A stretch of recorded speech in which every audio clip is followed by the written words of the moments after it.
because he's got all those attributes. He's got the small waist, he's got the thinner build, even though he's obviously tremendously muscular. You can see just by that pose right there, very Bob Paris. If I'm picking a guy to kind of liken him to. Very good comparison.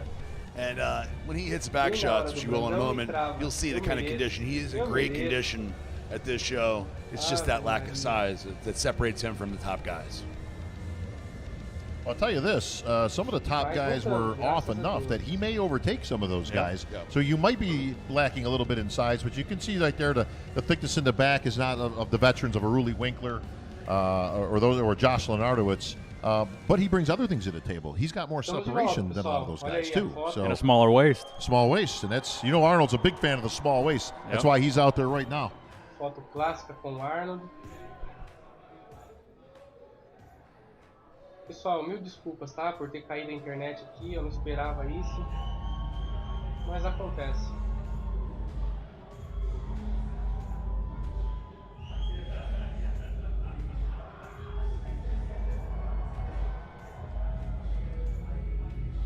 Olha lá, Rafael brincando. Quer mais? Quer mais? Legal ver isso, hein? Great separation in the lower body, Bob. Yeah, his legs, you can see, are clearly ahead of his upper body. But you know what? You can bring... It's hard to get legs. If you don't have legs by his age, chances are they ain't coming. But you can get upper body. That comes through maturity and time in the gym. More great posing. He got everyone moving. I could see you all kind of grooving in your seats. I've got a little bit going on. I can see the people backstage dancing around there. Fantastic. Our next competitor hardly needs an introduction because he's been here 5 or 6 times before. Last time he won was in 2017. Arnold went to interview him and he interviewed Arnold. It was probably one of the most viewed things we've ever seen in our sport. We love him, ladies and gentlemen. He's from Heath Springs, South Carolina. Cedric McMillan. All right, Big Mac, Cedric McMillan, no stranger to the Arnold Classic stage, a former champion from just a couple of years ago. He was one of those names thrown around as one of the contenders to come. And of course, Cedric's a contender at any show he goes in. Eu não duvido, ele pode até pegar um terceiro lugar esse ano, porque ele está com o físico que a gente gosta de ver nele, grande, estético, bem condicionado. Fazia tempo que eu não via ele assim. No primeiro confronto até deixaram ele de fora, achei errado, mas aí depois eles refizeram a cagada, chamaram ele para o centro de novo e chamaram ele mais uma vez ainda para confrontar com o Luke Sandor, então achei legal, os caras acertaram depois, porque eles estavam deixando ele de fora do primeiro confronto. Não podia, seria uma injustiça muito grande porque ele está com físico bom hoje. And as soon as he walked out at prejudging, just seeing his legs and the lack of a lot of detail as he was walking onto the stage, I was like, oh, you know. The midsection too. Yeah, the midsection doesn't have the deepest abs, so there's a little water, you miss some stuff. Well, you know what's a good eye, Nick. As you can see right there, I mean, I've seen abs on Cedric better than this. Like when he won 2 years ago, his abs were etched deep in there, and you can see, but. Even in that pose right there, and he's got some classic poses. Let's not mince words, but you can see from the picture of Cedric behind him, what he brings to the table, what he can bring. Oh, Bob, what does he got here? I have no idea. One thing I love about Cedric is you never really know, what's coming next. But the blind double bicep. I mean, I'm not quite sure what we're going here, but. Que é isso? O Bird Box? Ai, Cedricão. Mr. Miyagi. Pô, Does it help to see as tirar you o pose, chapéu Bob? I pro don't know. I don't know Cedricão if porque that's tá an da hora o advantage or físico dele, tá com o físico muito louco. Shooting a basketball. I mean, I'm not quite sure why this is hard or tough. If we painted it green, he'd be Ele também é um showman, ele gosta de fazer a galera ficar empolgada, de chamar a torcida para ele. Acho muito legal. Faz tempo que a gente não vê algum atleta saindo fora do roteiro, do contexto, né, usando algum acessório. Igual ele tá usando uma bandana no olho. No Mr. Olympia, nos anos 2000, tinha muito disso, os caras usar fantasia. O Ronnie Coleman já entrou com capa de rei, coroa, já entrou vestido de profeta. Alguns atletas entravam de óculos escuros, o Ronnie Coleman fazia isso direto. O Vince Taylor entrava com tapa-olho de pirata, era uma coisa muito legal, virava uma atração a mais no show. Acho legal esses caras que quebram um pouco do roteiro. Certeza que essas fotos do Arnold vai dar o que falar. Olha o equilíbrio dele pra fazer essas poses aí. É difícil fazer pose no solo. Olha, o carisma de sempre dele, quando ele joga esse sorrisão na cara dele aí, a torcida toda fica feliz. O pessoal da casa gosta muito dele. Olha lá o Arnold, vai brincar com o Arnold. O Arnold gosta muito dele, mas gosta muito mesmo, já elogiou várias vezes. Falou que até o Mr. Olympia devia seguir o padrão do físico dele, pra você ter uma ideia. E vamos ver agora. Very experienced competitor. He's been on this stage many times, but in 2014 became one of the very few Arnold Classic winners when he won in Brazil. He's a firefighter, ladies and gentlemen. From Dallas, Texas, welcome Steve Kuklo. All right, Big Steve Kuklo. They call him the King Snake, and he always comes with an entourage. Mom, Dad, his beautiful wife Amanda. Esse cara eu acho ele da hora, hein, pessoal. Ele é um dos mais cavalo que tá no show aí, um dos mais freaks. Eu já vi ele do lado do Big Ramy e ele não fica pequeno do lado do Big Ramy. Muita gente acaba ignorando o Steve Kuklo porque nas colocações ele não fica entre os melhores e acabam esquecendo do nome dele. Mas ele é um cara extremamente grande, simétrico, pode comparar, ó, lado a lado, abdômen igual, peito igual, braços iguais, coxas iguais, simetria total, proporção, e hoje ele está vindo muito bem condicionado. Gosto muito do físico dele, cara. Fantastic conditioning. Em alguns pontos me lembra o físico do Jay Cutler, um físico bem largo, né? Agressivo também. Mas não tem o mesmo condicionamento que o Rafael Brandão trouxe hoje. Se tivesse, com certeza estaria dentro do top 6. Acho que ele não vai estar, por conta disso. Não está tão cortado. Reparem o abdômen dele com cortes rasos, quadríceps, cortes rasos. Tá tudo muito cheio nele, mas a definição que é bom não tá tendo. E reparem aí, o dorsal dele também não é muito grande não. Então, 2 pontos que eu posso pontuar dele. Dorsal, falta um pouco mais de largura, né? E o condicionamento. Sua melhor colocação no Arnold Classic, se eu não me engano, foi no ano passado. Ele ficou em 4º lugar. The separation is fantastic. And here it's just that little film. You just got to wring it out like just a hair. I don't know what Steve's schedules if he's going to Australia. I tell you what, all these big boys, Australia is lining up to be a hell of a show. Yeah. And Steve is definitely one of the bigger bodybuilders. He's probably on stage in the 270s, high 260s, 270s. And I know, Bob, right, being one of the bigger guys yourself, it's tough to see the scale move down and you get smaller. And a lot of times what to be serving them the best is to lose an extra few pounds. Oh, there's no question about it. Listen, bodybuilding is all about illusion. I mean, it doesn't. Cavalos, eu tenho uma notícia muito boa para dar para vocês aqui. Que o vídeo da apresentação do Rafael Brandão já está pronto. Estamos subindo ele no canal para vocês. É isso aí. Para redimir o nosso problema, já estamos postando ele super rápido para vocês em nosso canal aí com a qualidade que vocês merecem. Mais uma vez eu agradeço, pessoal, pela presença de todos vocês aqui na live. Isso é muito importante para mim e eu agradeço pelo apoio que vocês dão para a Horsepower Pro. Nosso trabalho é um trabalho simples, mas humilde, sendo feito sempre com a maior boa vontade do mundo para vocês. Então eu agradeço pelos cavalos fiéis que estão aqui conosco nesse momento. Ah, e eu quero lembrar uma coisa muito importante, pessoal, para vocês. Eu não podia deixar de mencionar. Esse mês, dia 13, 13 de março, a Horsepower completa 6 anos.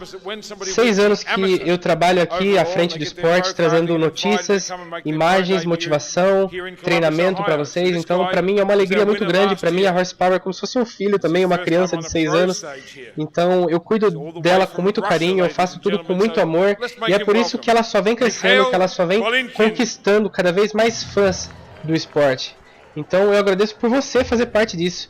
E o nosso canal, e uma alegria muito grande, hoje mesmo chegou a marca de 50 mil inscritos. E isso é uma coisa muito boa pra gente. Olha aí, o cara deu até um mortal para entrar no palco. Ó, chamou na capoeira. Ó, marrento, mano, hein? Rafael Brandão podia mandar uma capoeira lá também, né? Pra lembrar do Brasil. That's not a mandatory pose, Bob. Esse cara aí, ele... reparem no tamanho da perna dele e no tamanho do tronco. Eu olhei pra isso a primeira vez que eu vi. Ele parece que tem pernas pequenas, pernas curtas, um tronco grandão, longilíneo, mas uma perna um pouco curta, parece que é meio desproporcional com o tronco dele. Ele se tornou pro no ano passado, ele venceu o Arnold Classic Overall, e hoje está fazendo a sua estreia no próprio palco do Arnold. Então isso é muito legal. Um cara que se tornou pro no Arnold, estreando no Arnold. Olha só lá, ó. Reparem para vocês verem quando a câmera ficar bem aberta. Aí, olha, a perna dele é pequena. Eu não estou falando de volume de coxa, eu estou falando perna, membro, perna pequena e um tronco grande. É um pouco meio desproporcional, um pouco estranho o físico dele. Talvez ele fique com a última colocação. Tá dando de Daiane dos Santos aí para chamar a atenção. Olha lá como é estranha a perna dele pequena. Parece que é a perna de outro shape. Parece que são pernas de um atleta de 1,60 m. Quer ver? Dá outro mortal? Abusando da juventude?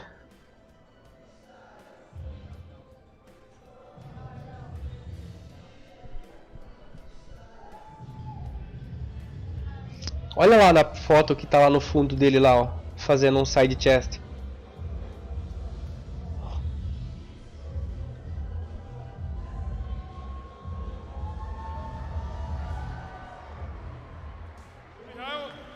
You wanted to do something to get noticed. That kind of works. Out of nowhere, backflips and all kinds of things. Our next and final competitor, ladies and gentlemen, is taking the bodybuilding world by storm. Detentor do título, William Bonac. Third places in every show he's done in the last couple of years. He won last year, so he is our defending and current champion. O William Bonac tem um currículo incrível, né? Invejável. Desde que ele estreou na liga profissional, ele sempre ficou entre os finalistas. Sempre dentro de um top 5. E no Mr. Olympia, desde a sua estreia também, ele já estreou dentro do top 5. Muitos atletas estreiam no Mr. Olympia e ficam nas últimas colocações. Ele já estreou lá no topo. Então, isso é muito legal. O William Bonac está sempre muito bem condicionado, um físico extremamente cheio. Então, é um cara perigoso. Provavelmente possa ganhar hoje também, porque está no seu alto nível. Started out as a 212 guy, Bob. So, I mean, it's crazy. Height-wise, he was able to put on all this muscle and be so successful in the open division. And you talk about density, wait until he turns around and you can see the density in his back. Well, that was the difference I saw this morning between William Bonac and Brandon Curry is when they turned around. Now, not to take away from Brandon Curry, because I still think that, even though I got William beating him from the back, by contrast, I have Brandon Curry beating William from the front. Yep. And listen, all things are equal here. I mean, all parts are considered. All poses are considered. That's why we have mandatory poses, is to see the body and the physique in different poses to establish who's put together the best.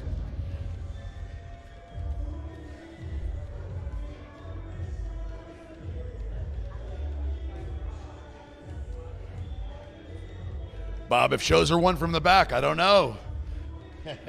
Well, that's a nice old saying we like to use all the time, but they're not one from the back. You know what? They're one from the back, from the front, from the side, from the presentation. from the conditioning. So that's a nice phrase to use when somebody's actually beating somebody from the back. But yeah, he is incredibly hard. He's like etched from granite.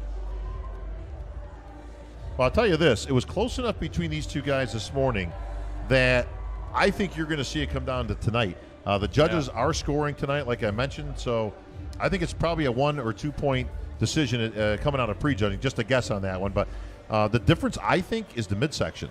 And what seria muito legal se o Arnold postasse essas fotos, essas imagens no Instagram. Ele posta tudo no Snapchat. Aqui no Brasil muita gente acha que nem usa mais Snapchat. Eu, por exemplo, nunca tive. Quando eu ia criar o meu, aí surgiu o Instagram e eu já abri a conta no Instagram e fiquei direto nela. Não dá tempo de administrar outra rede social. Então o Arnold se mantém firme. Talvez lá nos Estados Unidos o Snapchat seja uma rede social bem forte ainda. Aqui no Brasil ela perdeu muito espaço depois que o Instagram começou a fazer stories, live também. Então, muita gente nem usa mais. Seria muito legal se o Arnold postasse no Instagram. Ele posta muita coisa no Snapchat, faz muita live, quer dizer, faz muitos stories com os atletas, tira muita foto com eles. Eu acho bacana isso. E já virou até tradição, né? Os caras querem tirar selfie com o Arnold. That concludes round 3. And round 3 was the posing round. And Arnold Classics all over the world, the posing round is judged. As we said earlier, there's a posing award tonight, which Arnold will tell us about later and what that means to him. But I think the guys really lifted, ladies and gentlemen. So let's put your hands together for all those fantastic posing routines.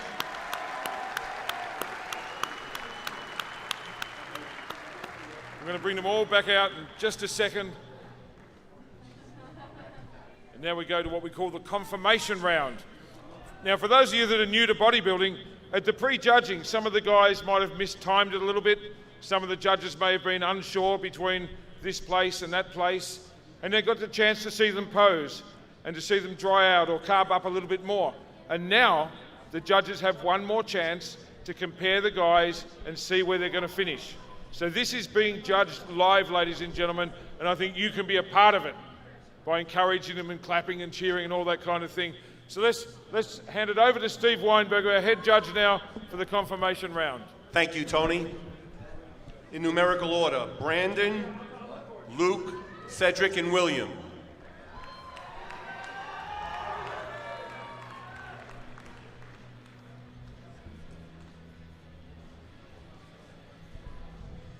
So we're starting the comparison round here, Cedric Bob. and William, switch, please.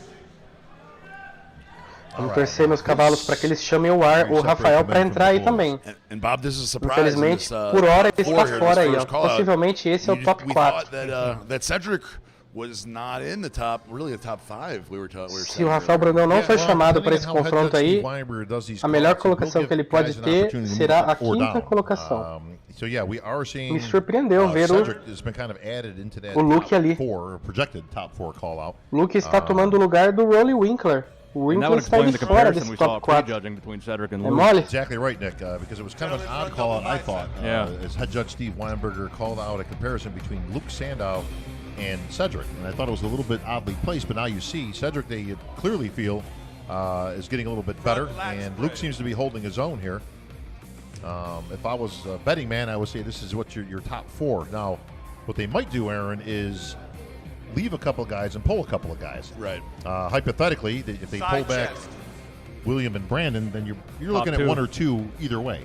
And what they do sometimes is they'll leave Cedric out there, Luke, and then they'll bring somebody up, like a Josh Lenardowitz or somebody, or a Rolly Winkler. I'd be shocked if they didn't add those 2 guys into the mix as soon as they get done with this round. Back double bicep.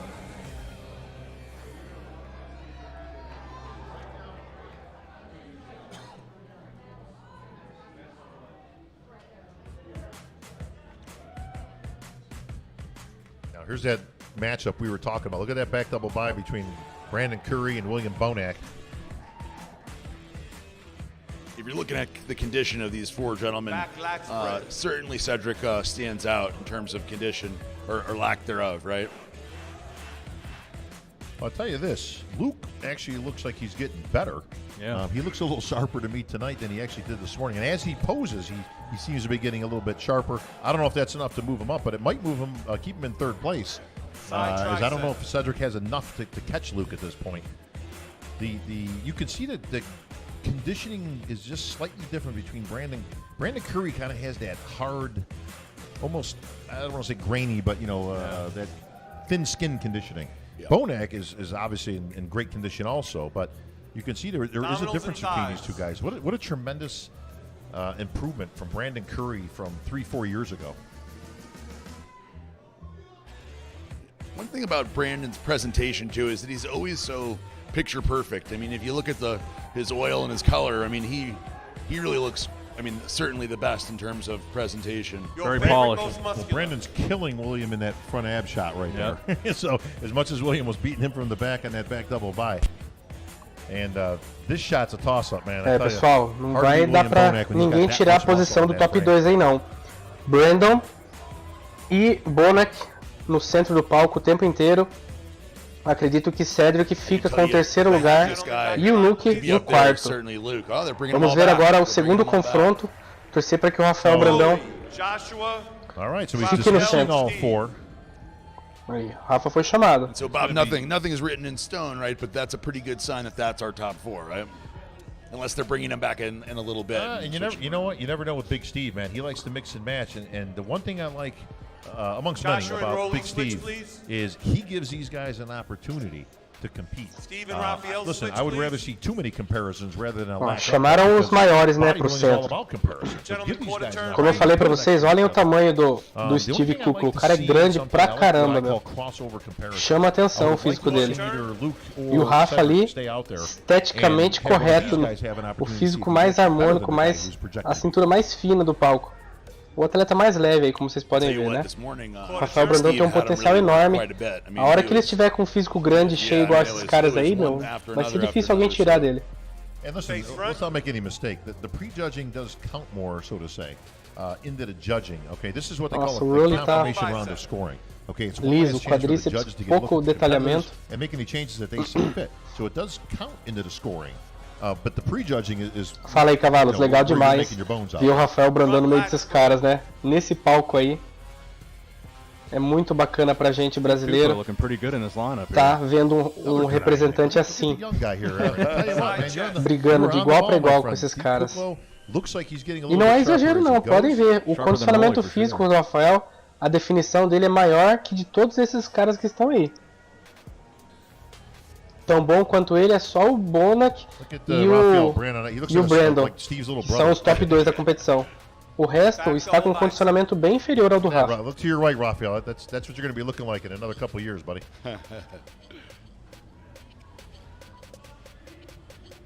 can see Josh, you know, Josh really missed it. Josh is fading. Yeah, he's fading out a little bit, spilling over. Yep. He's still going to have a respectable finish here, but he's going to be a lot sharper in Australia, I can guarantee it. Really doesn't look much different to me, Nick, than he did this morning. He looks about the same. And Rafael and Steve actually look a little bit sharper to me. Yeah, Steve definitely looks sharper to me. Look at the vascularity in Steve's lower body. I know Steve this morning wasn't in the second call, wasn't in the mix as much as he is tonight, so they're definitely taking a better look at Steve tonight.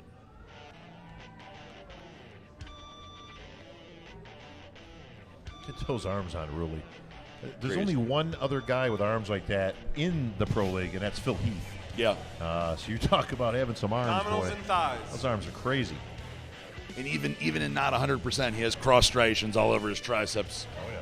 The kind of striations you generally don't see on basically Pessoal, anybody else. Comentário aqui que a gente pode tirar nesse momento é que se o Rafael não entrar no centro desse confronto aí, ele vai talvez ficar de fora do top 6, né? Porque já foram selecionados os 4 melhores. Aí no centro devem ter o quinto e o sexto e o Rafa em sétimo ou oitavo, dependendo, né, de qual for a posição do Josh. Vamos torcer para que dê tudo certo, para que o Rafa consiga pelo menos a sexta colocação. Really? Yeah. Again, they point to. Pra isso ele precisa entrar nesse meio aí desses caras. It's food volume. These guys eat tremendous amounts of food, and that can keep your stomach out there. Os juízes podem também voltar atrás, pedir um novo confronto, refazer tudo de novo, tudo pode acontecer. Não é nada perdido, não está definido ainda. I've actually seen photos of Rolly wearing a waist trainer to keep the size of his waist down. A lot of the guys are doing that now, which is interesting. You know what? It doesn't hurt. Doesn't hurt. It doesn't hurt. Yeah. I mean, listen, if it does 5%, great. You know. Gentlemen, quarter turn right. The one big thing that the guys need to keep conscious, and obviously we saw, at the last Olympia, how they're really marking down the midsections now. Quarter turn. Is in the transitions, because it's easy to remember to keep your midsection tight while you're hitting a pose, but in between poses, if it slips your mind for a minute, that's a big problem. Oh, trust me, I've been on that pro stage with those comparisons getting called out. You start sucking wind after about the third or fourth round of mandatories out there, and you better be in shape, and you better be, that's if you're going to let it go, that's where it's going to go. Especially in those back poses when you think no one's looking, you let it hang out. Yeah, Aaron's exactly right. It's in the transitions that you really got to pay attention. But look at the physique on Akeem Williams. Now, out of these four guys, there are obviously four guys in four different times of their career. But Akeem Williams has all the attributes, man. He's got the muscle. Side chest. He's got the shape. He's just got to find a way to get that skin thin. And I tell you what, this guy be winning some titles and beating some people. He's got something like that hanging muscle, that you rarely see, especially for the lats from the front, kind of Ronnie Coleman-esque. Back double bicep.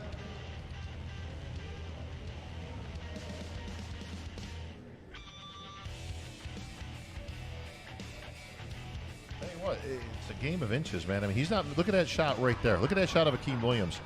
That's up there with anybody. Yeah. He just has to bring it down. But you can also see those little folds in the skin, Nick. About halfway up that back, that's your difference. That's that film I was talking about. I don't think we've ever seen Akeem without the film. So I've never seen him. Like I said originally, this is about as good as Akeem was pretty good in, was it Tampa last year? I think it was, where he really brought it out there. And that's the closest I've seen him come to 100% conditioning. But he's got to find a formula that works. The one thing you need in the pro league is consistency. And that's where a Bonac really comes out head and shoulders above the rest, where you've never seen Bonac out of shape. No.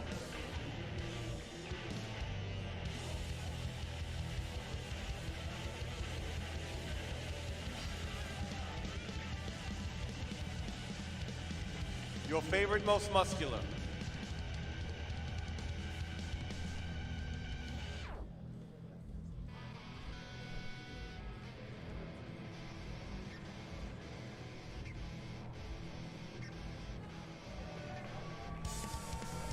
Thank you, gentlemen. Back in line, please. Luke, Rolly, Cedric, and Steve. All right, now here's where the call-outs start to get interesting, is when they come back around. All right, so he went through the lineup once, and if you're going to see any changes, this is where they're going to be, right here. So they're trying to round out the top six here. Well, you'll notice that the only two guys that ain't up there is Olha aí, pessoal, out of the top six. Confronto muito interessante agora. Aí and of course Brandon Curry. Está o cara do terceiro ao sexto. 3, 4, 5 and 6. Nessa ordem. Pelo visto, cara, infelizmente, Rafael Brandão está fora do top 6. Era importante que ele estivesse aí nesse confronto. Aí eles estão decidindo quem vai ser o terceiro, que eu acho que vai ser o Cedric. Quem vai ser o quarto, que eu acho que vai ser o Luke. Quem vai ser o quinto, que eu acho que vai ser o Steve. E o sexto eu acho que vai ser o Rolly. Está no canto ali, ofuscado o brilho dele, em meio aos caras que estão tão bem hoje. Então, vamos ver. Pode ser que eles voltem e peçam mais um confronto para fazer o tira-teima, mas por hora, infelizmente, parece que o Rafael Brandão está fora do top 6. Estou aqui na torcida também, assim como vocês, pessoal. Vamos torcer para que eles chamem o Rafa para mais um confronto. Vai ser legal se acontecer. Certainly the best condition of anybody up there in this call-out. That shape on Cedric McMillan. I thought you talk about God-given talent. You know, you talk about, and that's not to take away from his work ethic, but man, you talk about genetics. Look at that physique on Cedric. Yeah, well, it speaks to the genetics and his capabilities if he does place third here in this lineup.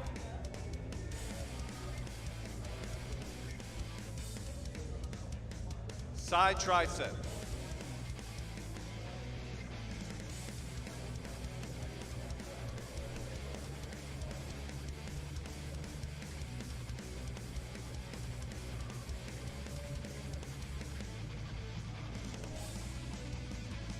Abdominals and thighs. Aaron, Luke's one of your athletes. How pleased is he right now to be in this position? He's the happiest guy on the stage. There's no doubt about that. You know, he will be thrilled with fourth, thrilled with fifth, and ecstatic with third. So no matter how he ends up here, he's going to be happy. Your favorite, most muscular. When I went and saw him backstage, Bob, the big thing he said was he had so much fun. That's what he said to me, too.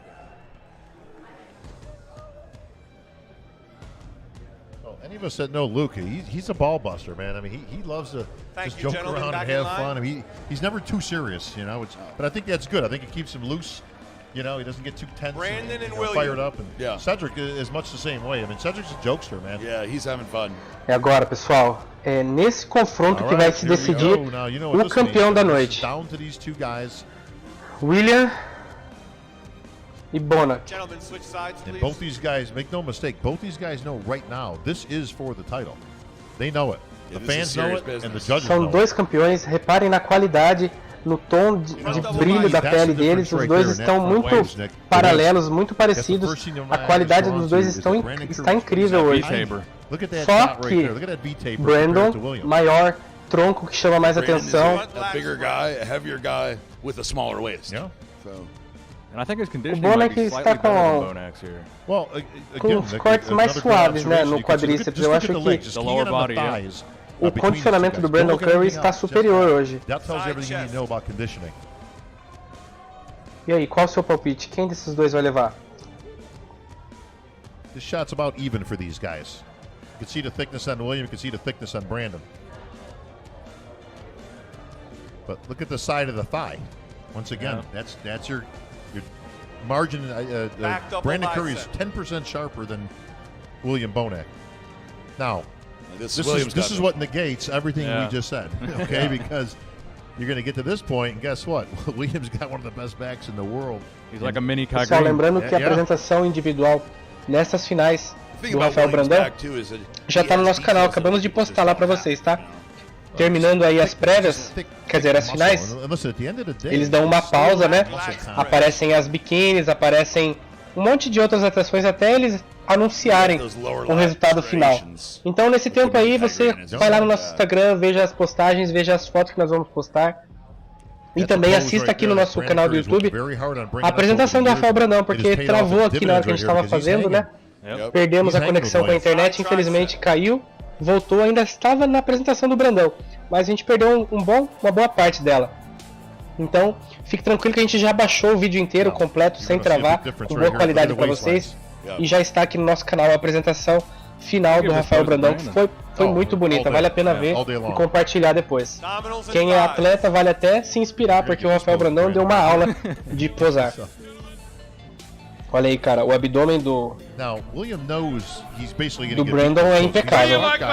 Muito mais bonito, uma cintura mais fina. Pra mim esse é o diferencial dos dois shapes. São dois shapes incríveis, dois atletas com braços impressionantes, mas Brandon tem a melhor simetria, na minha opinião. A melhor simetria, ele tá confiante. Reparem na diferença de cintura dos dois, é gritante. William Bonac tem aquele shape compactado, né? Uma coluna cervical, acredito que pequena. Aí parece que o shape dele é meio achatado. Já o Brandon tem um shape mais longilíneo, um pouco mais alto, né? Tem um físico, na minha opinião, mais estético. Olha lá, nessa pose aí a gente define quem vai ser o campeão. Olha aí, olha a diferença de cintura dos dois. Olha que bonito que o Bonac fica. Tô falando isso como fã, tá, pessoal? Como prestador de notícia, a gente tem que ser imparcial. Mas é difícil se conter nesse momento, tá assistindo o esporte que a gente gosta tanto, né? Às vezes a gente acaba demonstrando um pouco do nosso gosto também, né? Mas estamos aqui para passar a informação e os dois estão parelhos. Vai ser uma decisão muito difícil, eu acredito que vai ser uma pontuação igual a da Class Physique. Diferença de 1 ou 2 pontos, porque os dois estão bem equivalentes. Dois grandes atletas, dois caras que merecem esse título. Mas o Bonac já tem, vou ficar feliz em ver o Brandon ganhar pela primeira vez o seu Arnold Classic Ohio. You're right, Nick. It's all about illusion. I mean, that's the only thing that matters on stage. Smoke and mirrors. Yep. Your favorite, if you actually count the shots and who's winning what shot, it does looks like mais musculoso. Essa pose aí o Bonac manda muito bem nela. Ele é bem agressivo nela, faz o mais musculoso bem fechadinho. Aí ele mostra todo o potencial do ombro, do braço dele, que é incrível. São dois canhões, olha lá. Brandon Curry, 50 Cent, lembra muito 50 Cent, não lembra? Até o estilo de barba. Steve, you guys are doing an amazing job, but there's one more thing that we have to do. Eu brinquei com o Leandro West lá na live, que se o Brandon Curry vencer, vai ter festa no quarto. Os árabes lá só metralhadora pro alto pra comemorar. Olha aí, Poundstone. Tomara que o Rafael Brandão consiga se impor aí. O pessoal deixando ele meio pra trás ali. É isso aí, tem que assumir a frente, Brandão. Tem que se colocar na frente dos caras, mostrar o seu físico pra galera.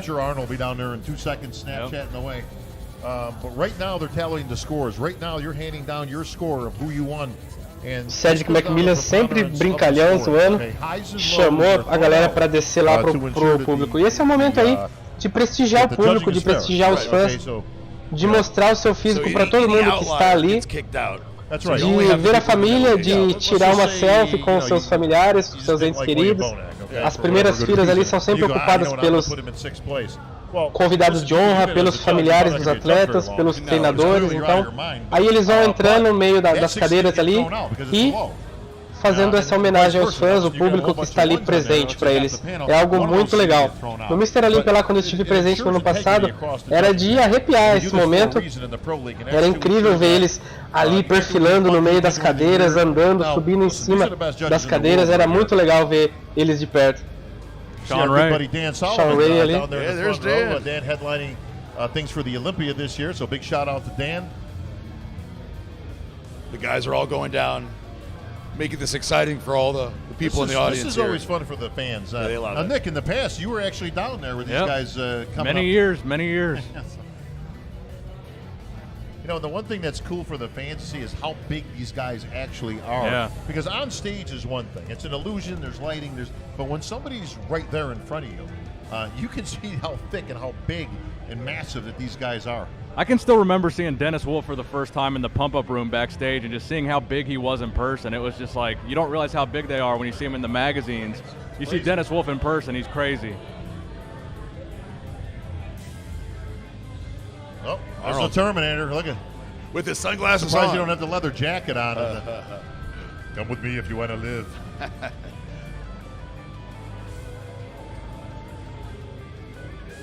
All right, well, these guys are going to be ramping up into the audience here. Hopefully one of them doesn't sneak off into the food court. I'm pretty sure they're pretty hungry right now. But all right, time for predictions, boys. All right, Aaron, you had your original prediction. You've now seen the night show. You've seen the comparisons. You've seen the pose down, and of course the inevitable one-on-one between Curry and Bonac. You still sticking with your pick, or are you coming to my side? No, I suppose I'm coming to your side, Bob. I suppose I'm coming to your side. Aaron is wise, my friend. He solidified it. Brandon Curry solidified it for sure tonight. And where I was unsure this morning, I think tonight he was pretty solid. I think he's going to get all ones, and I think he's going to take it tonight. All right, Nick, are you still on board, or are you going to the dark side? I'm sticking with Brandon. I think Brandon's going to take it. Open. Pro. I think honestly, Bob, the biggest difference between our predictions and what actually looks like is going to happen is Cedric McMillan surprising us. He's the wild card. Now, make no mistake. I mean, any of those guys could have moved up. I think you could kind of flip a coin between Luke Sandow and Cedric McMillan, probably for that third and fourth slot. But it's not going any other way but 1 and 2 between Curry and Bonac. Yes. Thank you, gentlemen. Sure. Can you return to the stage? Ladies and gentlemen, take your seats because there's much more to come.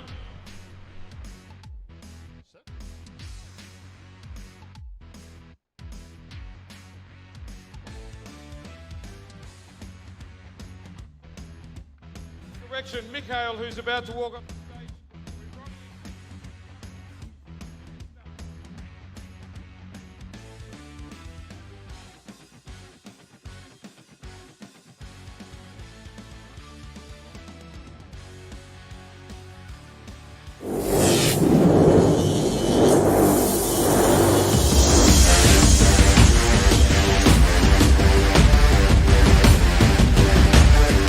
É isso aí, cavalos. Agora é uma breve pausa, né? Um intervalo. Vai entrar daqui a pouco as biquínis, a final do Men's Physique e depois a premiação final do Arnold Classic 2019. Fiquem ligados, fiquem conosco, eu vou deixar a live aberta aqui passando. Então, não percam. Aproveita esse momento, aproveita esse intervalo aí para comer alguma coisa, para assistir a apresentação do Rafael Brandão, que eu acabei de postar aqui no nosso canal. Então, é isso aí, se divirta, aproveita a noite, continue conosco e logo a gente está de volta.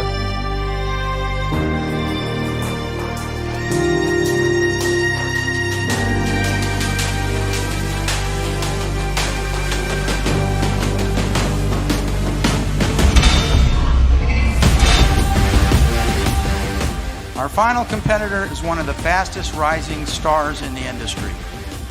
Making his first appearance here in Columbus. From the Netherlands, let's welcome William Bonac.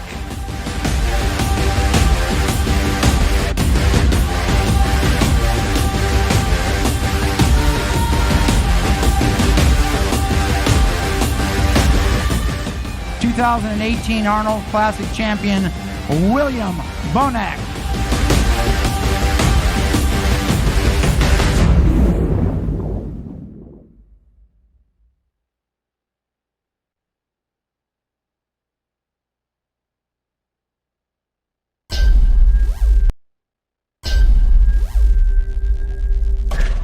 Brian, how did you get into strongman competitions? I got into them completely for fun, actually. I played basketball through college and went into being a strength coach, and that kind of led me to strongman in a way, and I needed another competitive outlet for myself, something where I was big and strong and I enjoyed training, so it seemed like a perfect fit.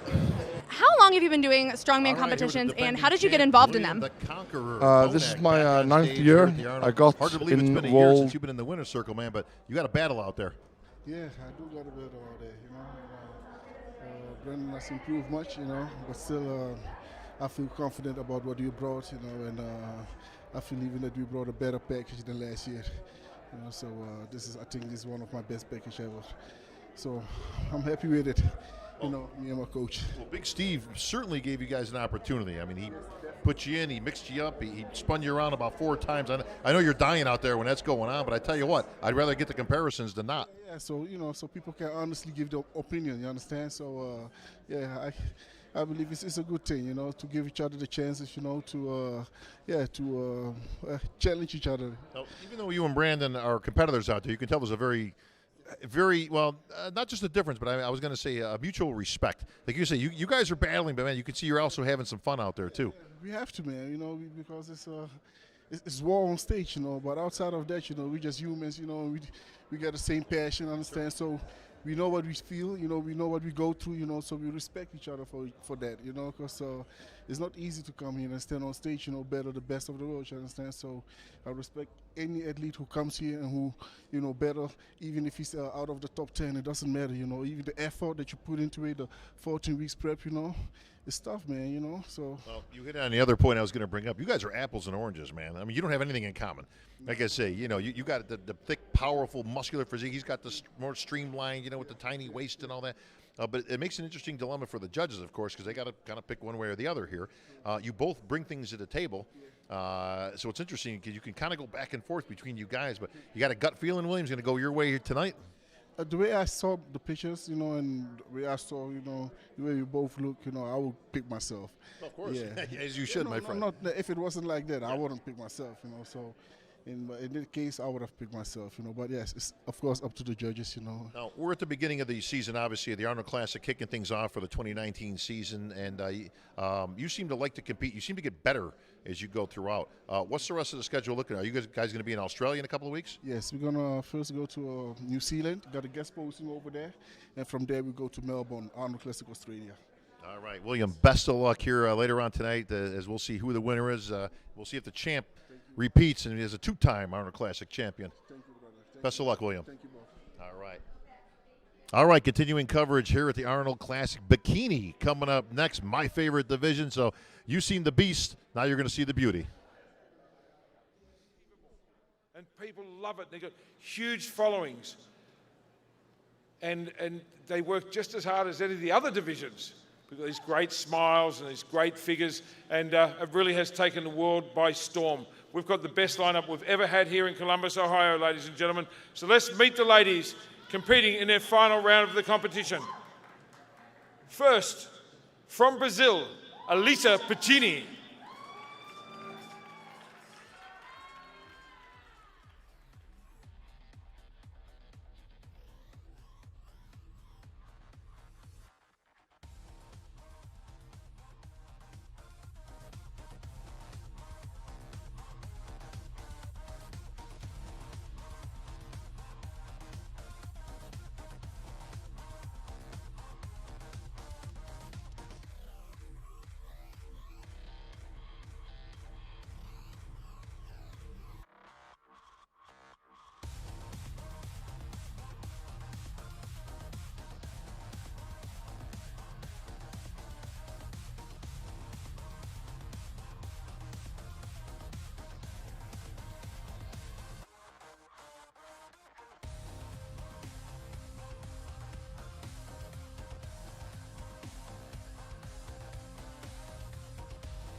need, in numerical order, I need 1, Isa Massini.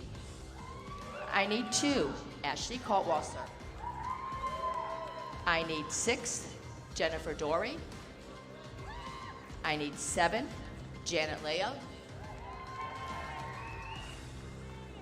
8, Marcia Conclaves.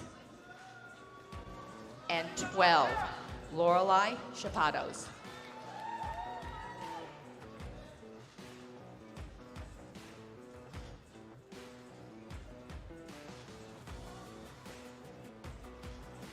The 2 and 6 to switch. And I can't see everybody's number, so I need Marcia and Isa to switch.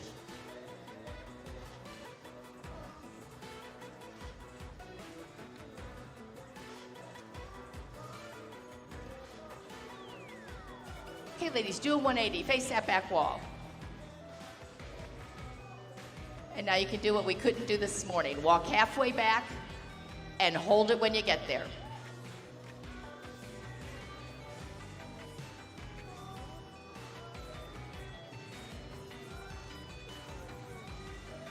Now face forward and walk it back.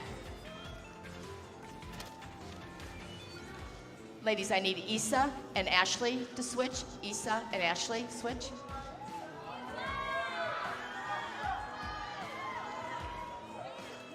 One more time, do a 180, face that back wall.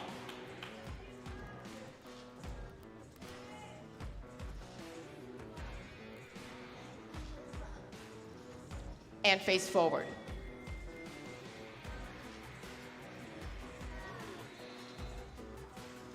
Okay, ladies, thank you very much. You take a step back to either side.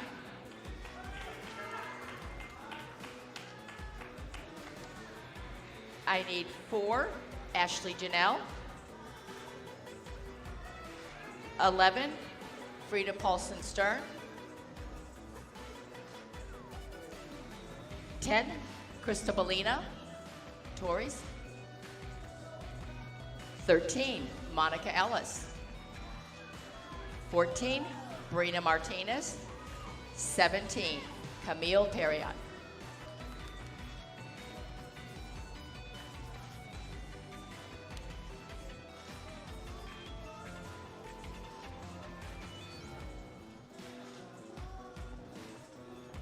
Okay, Janelle and Camille switch.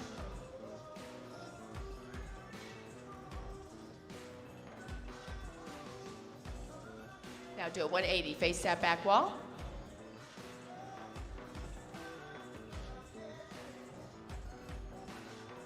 Now walk halfway back and hold it when you get there.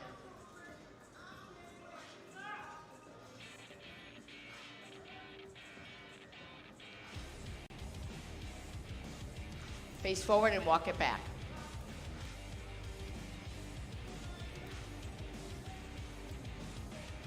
Okay, thank you very much, ladies. Take a step back to either side. I need 3, Kim Gutierrez. 5, Rafaela Malegras. 9, Sonia Lewis. 15, Eli Fernandez. 16, Karina. And 18, Jessica Palmer.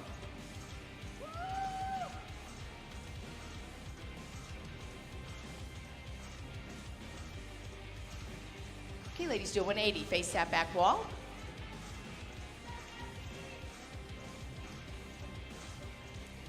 Now walk halfway back and hold it when you get there.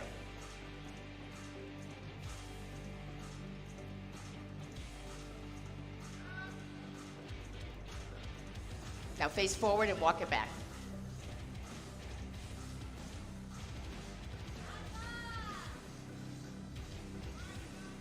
Okay, thank you very much, ladies. You can take a step back to either side. That concludes our confirmation round. Back to you, Tony.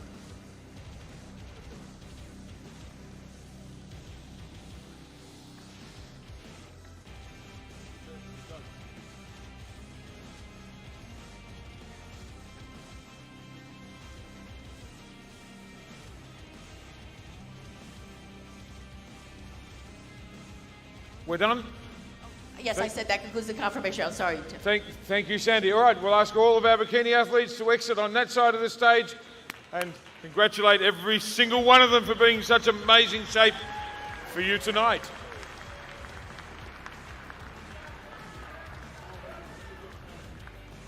As you know, ladies and gentlemen, the Arnold Sports Festival here in Columbus welcomes lots of new athletes every year. And we had a record-breaking amount of athletes compete in our NPC Worldwide Amateur Bodybuilding competitions for the chance to win their pro cards. 700 plus. And they've all been judged, and we have our winners. And our new pros, ladies and gentlemen. So I'm going to introduce them to you, and remember their names, because some of them will be up here next year. Our Masters Figure Overall, Sissy Jola. Our Masters Bikini Overall, Paula Eileen. Our Men's Bodybuilding Overall Champion, Morgan Asti. Fitness Overall, Hayley Lizenba. Our Bikini Overall, Crystal Medina. Men's Physique winner, Eric Lisboa. And our Women's Physique winner, Catherine McLaurin. Take a bow, guys, and congratulations on your achievements.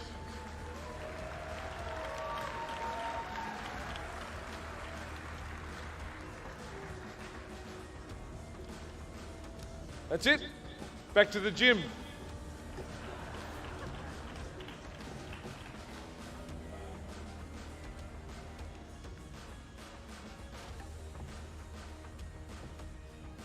Now we have our men's physique competition. And this is a new way of doing it. It was new to the Arnold Sports Festival in 2015, and it grew and grew and grew to the point we had so many go in it. So we made a rule that you had to be in the top 10 in one of the pro shows around the world to qualify to do an Arnold Classic. And they kept growing more and more. So we've got them here tonight, our top 6 after all the judging over the weekend. And our first competitor is from Texas, ladies and gentlemen. Please welcome Logan Franklin.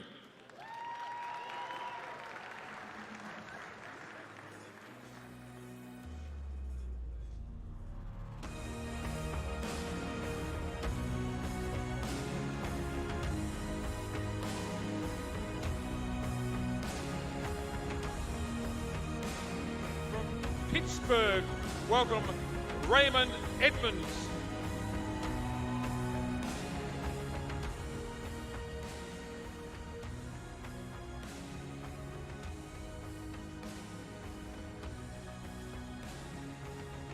Thank you, Raymond. You're going to love this, ladies and gentlemen, because he's from Columbus, Ohio, USA, George Brown.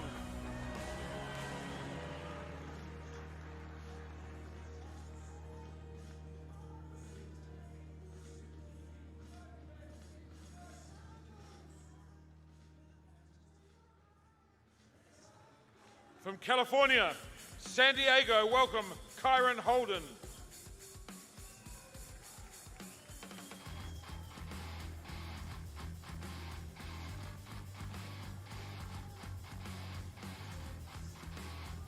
Welcome back to the physique division from New York, New York, Sadiq Hadzovic.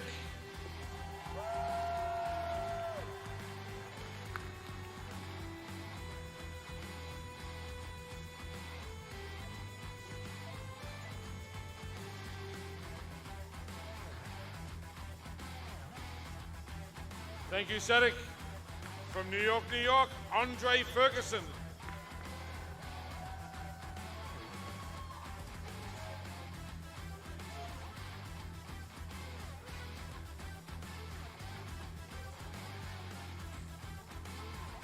Thank you, Andre. Now we're going to hand it over to the judges again for their confirmation round.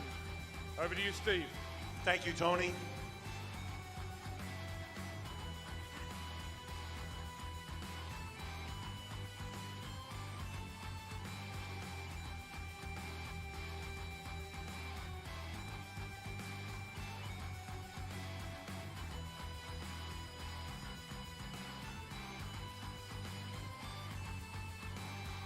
Raymond and George, switch, please.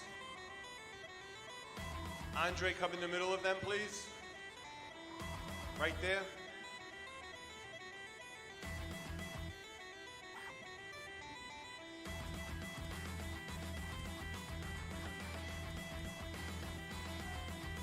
Logan and George, switch, please. Gentlemen, feet together, face the judges.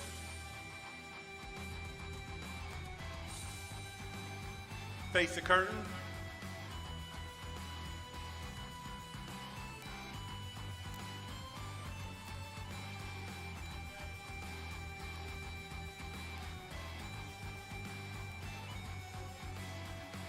Face front.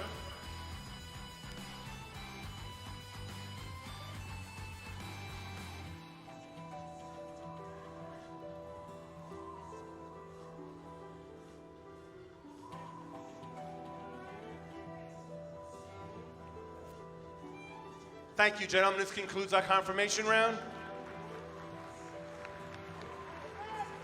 Back to you, Tony.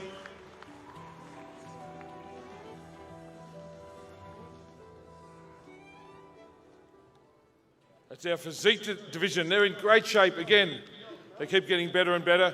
And of course, the physique round is the other round that's taken the world by storm. With that and the bikini, it's really made bodybuilding alive again. Because these bodies are achievable. Somebody can be working out in the gym and think, well, if I trained hard for a year or two, I could get the board shorts or the bikini and get up and compete and show all the hard work I've done. And then we find they graduate from there into the other divisions. The classic physique, which we had last night, was a great new division where the height and weight are limited, so you can't be so much bigger than the other guys, and you don't get all the mass monsters. We keep that for the pro bodybuilding. So there's all these new categories that's made it so much more achievable. And these categories have all got great new fan bases, which are bringing more and more people into the sport, and of course into the Arnold Classic here in Columbus. The next thing we love, the Arnold Classic, is Strongman, ladies and gentlemen. Wow. Our event, check this out. Our event is now the biggest money Strongman show in the world, bar none. It's moved ahead of anything else that was in the market. We now have a qualifying series right around the world. We're starting in 2 weeks in Melbourne. They can qualify to be here in Columbus. And every one of them has to do one of the smaller shows or one of the other Arnolds to qualify. In fact, Arnold himself just hosted a fantastic event a few weeks ago in Santa Monica. And they closed the whole pier off and set up all this Strongman equipment on Santa Monica Pier, the historical site and the home of Muscle Beach. And the media came. It was the most incredible thing you've ever seen. It was packed. And that put our Strongman event in front of thousands more new fans. And they loved it. And here at the Arnold Classic this weekend, we've had the most phenomenal Strongman competition. We're going to meet some of the previous winners, and we're going to have an event on stage today, and we're going to light this place up. But I don't know how many of you are at the expo that saw what we called the Wheel of Pain. Anybody see the Wheel of Pain? Wow. This is ridiculous. It's 20,000 pounds of pressure to push that thing around. It's like a replica from the first Conan movie. And they spent months and months making it. It really is the most incredible piece of equipment any of us has ever seen. And of course, all the guys in our crew and everyone tried to push it. And you can move it like about a metre or a yard. And then the sand in the barrel starts to roll against you, and then it pushes you back. So you think you're winning for just a second, then you're crushed. And then the strongmen come in, and they were doing laps with it like you wouldn't believe. So these guys really are huge, and they're strong. Now we're going to bring on some of our former champions, and to introduce them, please welcome our Strongman hosts, Matt Eisman and Mark Henry. Well, I'm coming out here first. I'm Matt Eisman. I'm the host of American Ninja Warrior. What are you doing? Don't you want your proper introduction?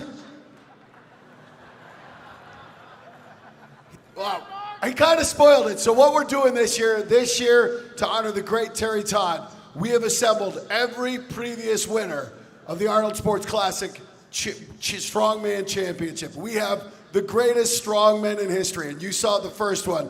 The man who won the inaugural Arnold Strongman back in 2002. He's been my co-host all weekend. He's in the WWE Hall of Fame. Twice he represented America, going to the Olympics as a U.S. weightlifter. And he is on stage with me all night long. Give it up for my man, the legendary Mark Henry!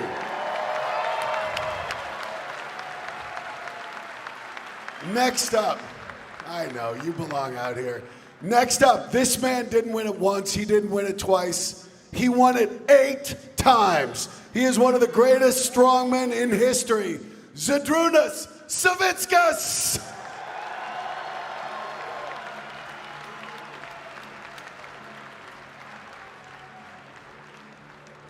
A legendary American. You've heard this name so long. He's here with his daughter, and he's been having a tremendous time. Let him hear it, ladies and gentlemen. Derek Poundstone! Talk about an appropriate last name. And then a man who's won it 3 times. This year is his 10th time competing for you people. He's one of the great champions. He's from my home state of Colorado. Ladies and gentlemen, Brian Shaw!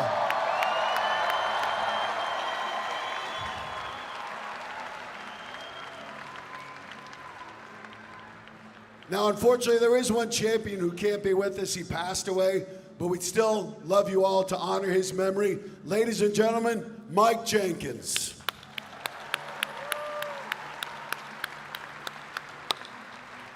And last night, if you were here, what I love about these strongmen is the support, because the governor brought out Miles Taylor, a kid with cerebral palsy, to do some lifts. Now, helping him load the weights were Mark Henry and this other champion, Vytautas Lalas, truly embodying the spirit of strongman.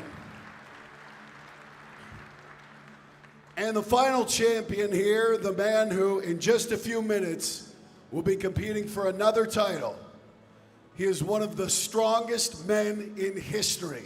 He's known as the Mountain. From Iceland, welcome, Hafthor Julius Björnsson!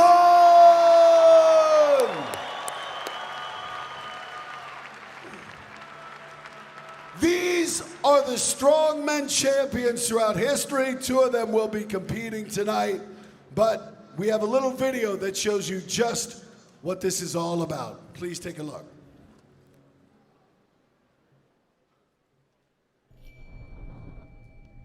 Are you ready for the strongest men in the world?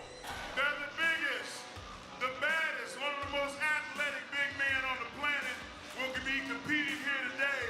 And we are looking forward to a show.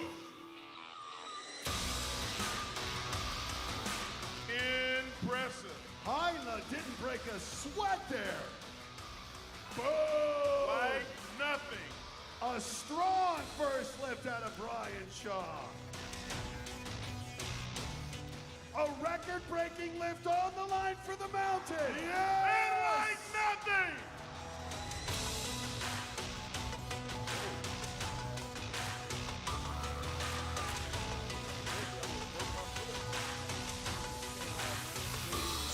All right, ladies and gentlemen, it's time. This is the Husafell Stone Carry.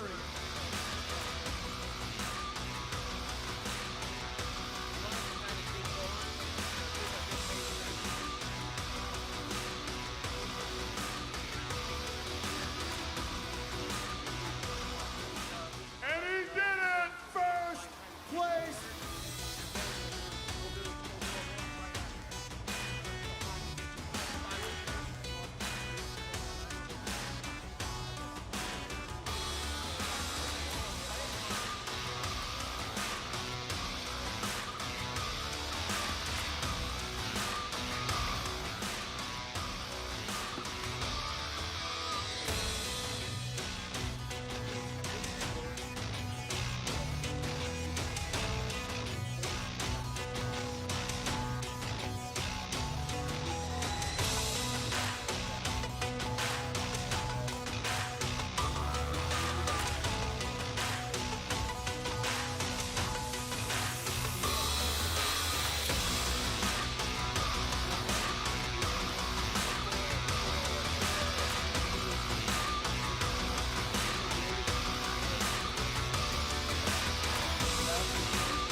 ladies and gentlemen. That was just a little bit. Hello, there we go. So you've seen it. We have had 4 remarkable events. These athletes, Mark, they've been putting their blood and sweat and tears into it. These guys have been pouring everything into these, and I think one of the highlights was the Wheel of Pain. Just seeing the effort in there and seeing Novikov, this rookie, who last year was an amateur and now is competing with the big boys, have such strong performance. Normally the rookies tend to kind of know their role, kind of step back and, you know, wait their turn, but he didn't get the memo. So after 4 events, the man in the lead is the Mountain. Thor Pearson is in first place with 37.5 points. In second place, Martins Lisis with 31.5. And in third place, the oldest man in the competition, 38 years old, the Siberian Force, Mikhail Shivlyakov. Now, we are getting ready for the stone to shoulder. And you can see the man right there handling it. It's Ode Hagen. He is a legend in Strongman. This is known as Ode Hagen's Tombstone. And this thing weighs 410 pounds. The goal for these athletes is to lift it up, get it into your lap, from there, get it onto your shoulder. And Mark, you've done this. It's not enough to hold it on the shoulder. You have to remove it, control it with one hand. So we need to see the left hand out. You'll watch the judges. If the judges don't give a down signal, that means the stone was not controlled. They won't get full credit. And Mark, with 410 pounds, it's almost impossible to control that stone. Well, the really impossible thing about it is it's an oblong shape. There's no handles on it, so it's not like you can get a really fixed grip. You got to find a position that's comfortable for you, and each guy is different. Some guys like to really pull it close to them and pull, and then there's other guys that try to just throw it up on their shoulder, which is really hard to do, and you'll see that in a few minutes. Now, one of the cool things is one of our great sponsors is from right here in Columbus, Ohio. Let's give them a round of applause for Rogue Fitness. They have been doing just about everything in this contest. But let me ask you folks, do you guys enjoy seeing history made? Let me ask you again, do you enjoy seeing history made? Because Rogue Fitness does. They want history to be made tonight on this stage. And right now, the record mark in this event is 4 reps of the stone to the shoulder. But if someone can do 5, Rogue's going big. Well, at the last championships in California, we had 2 guys that repped it out like it was nobody's business. So I'm looking forward to seeing those 2 guys because they're fresher. They're fresher. They did not have the year that everybody else did, so let's see what happens. So here's the deal. This stone is 410 pounds. If someone manages to get 5 reps in 2.5 minutes, they have 2.5 minutes once they start manipulating the stone. 5 reps, and they will win $5,000 for making history. So are you ready? No way, we are not ready.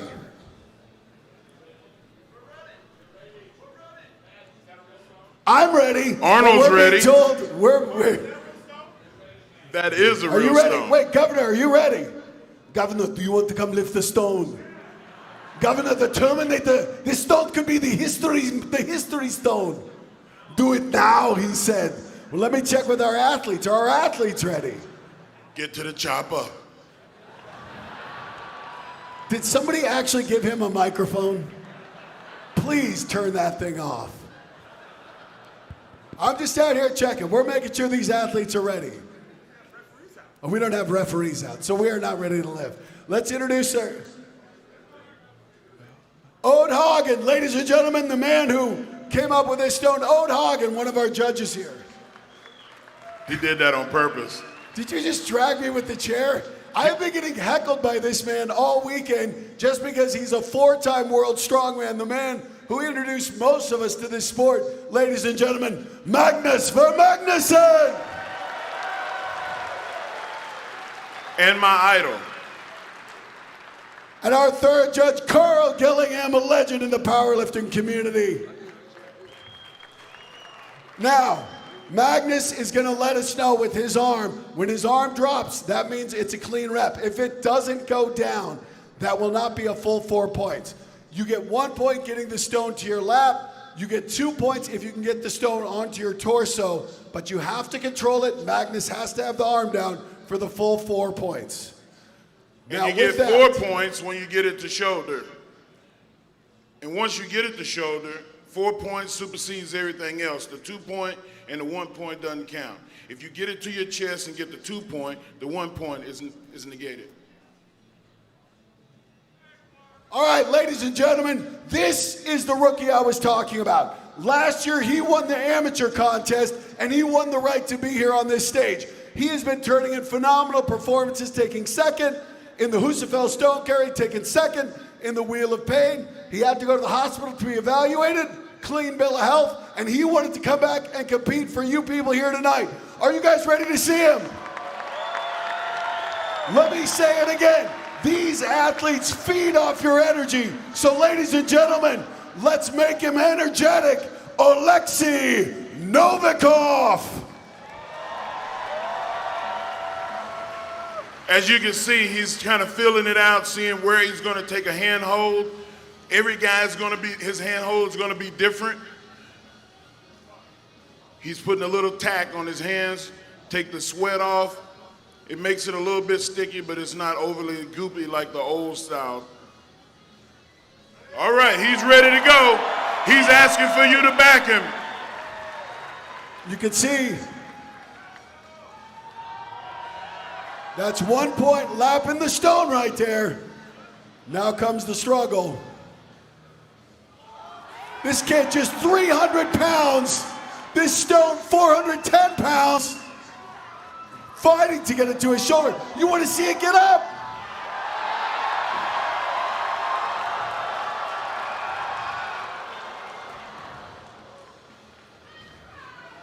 So he got 2 points there for getting it to the torso. You cannot repeat that though. That is 2 points. The only way to get more points now, to get it onto the shoulder and to control it. And this is learning on the fly. It's not like driving where you have a manual. This is something that you have to experience multiple times, and him being young and new, it's going to take a little while for him to get this done. And the mouth guard is but out. You He's can help down him. To business. Here we go. Alexi Novikov.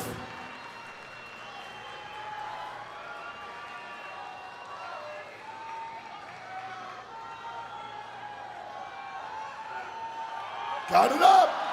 Bounce it. There you go.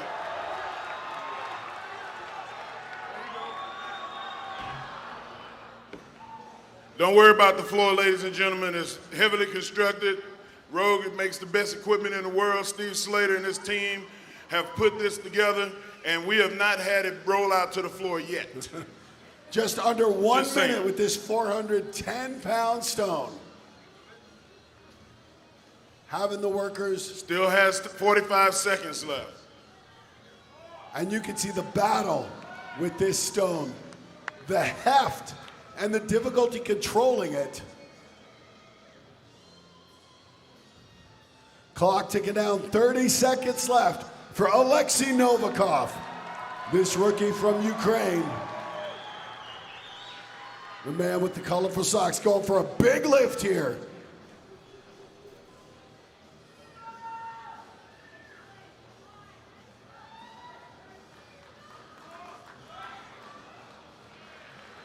Round of applause for Alexi Novikov. Let's hear it for him. A phenomenal effort in his rookie campaign. One of the better techniques of handling this stone is to put it on his end at the highest point. And that was something that he'll learn in the future, and the guys were not going to tell him tonight. Well, you can see the difficulty in getting this stone up. Now, last year, only a couple of the athletes were actually able to get it to the shoulder and control it. That's how hard it is. But next up, this guy from Slovenia, 2-time Slovenia's strongest man. And he is ready. Ladies and gentlemen, let him hear it. Matthias. Wait till you get a load of him. Matthias Belshak. Going for this 410-pound Old Hog and Tombstone. Clock has started.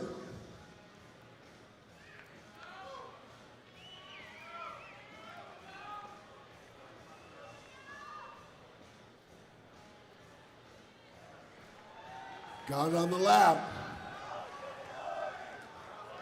That's up. Got it. You can see him fighting it on the shoulder. Got it. That's one. And Belshak is fired up. How do you guys feel about that?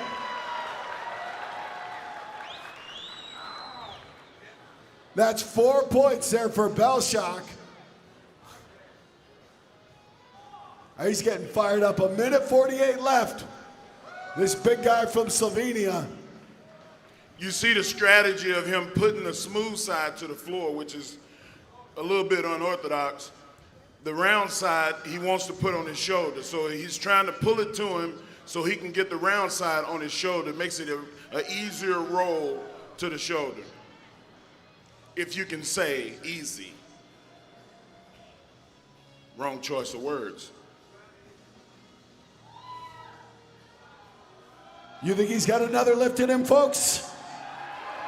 Belshak.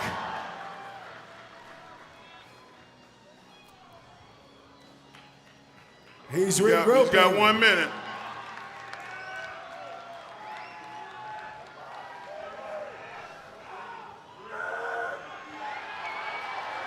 He is lifting more than a refrigerator here.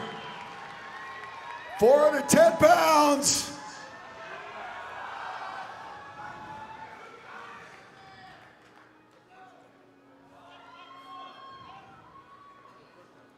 Still has 30 seconds left. Can get points for lapping it.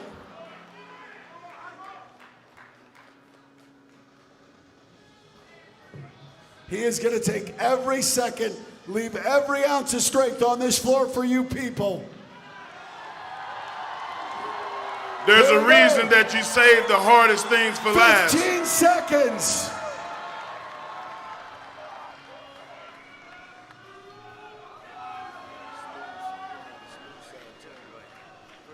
Mariusz Belshak got the 1 rep, 4 points, a tremendous effort.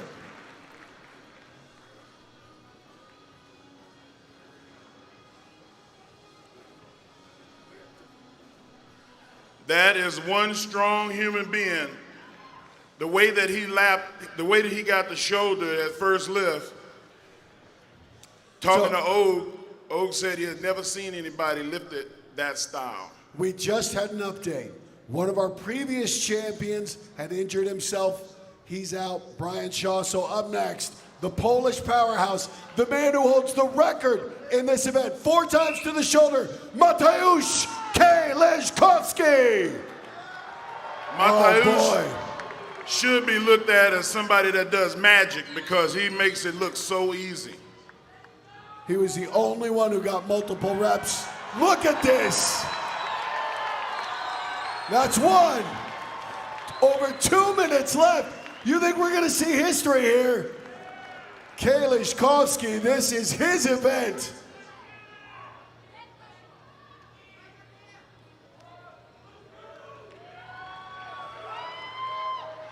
Look at that, how easily he lifts that stone. Oh my! 2! We can feel the entire floor moving when he drops that stone. 2 reps, still 1:30 left to go. You notice he puts the flat side to his body. So once he gets a handhold and he easily pulls it to a lap position, the stone tends to roll to his shoulder.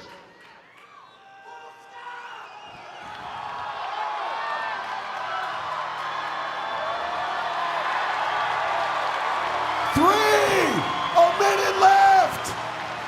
He's still got a minute left. Are we sensing something great here? You are seeing something that is not average, even for the strongman.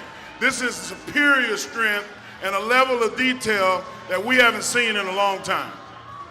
52 seconds left for 2 reps for history. Looking to break his own record. You want to see it? Let him hear it. Let him hear it. 30 seconds left. They're going to reposition the stone. Get on your feet. Everybody up! This is history right This here. is not normal. 20 seconds. Why are you sitting? 20 seconds. You got this, Mateusz. You got this, big guy. 15 seconds. Let's do it. Come on. 10 seconds. You got it. Let's go, Mateusz. Ladies and gentlemen, rise to your feet. One of the greatest lifting exhibitions ever done. He got that with 1 second, ladies and gentlemen. You helped him do it. With 1 second left to spare. Oh my! We've been saying it all weekend. Are you not entertained? 5 reps. He has the mark, but keep in mind, a couple more athletes get their shot. Right now, from Estonia, Arnold.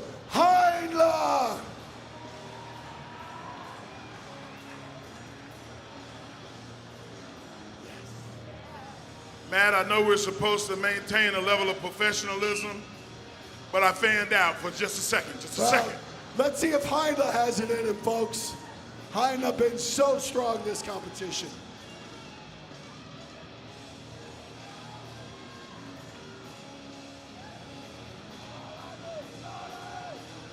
And you can see 410 pounds. It looked easy. It is so hard.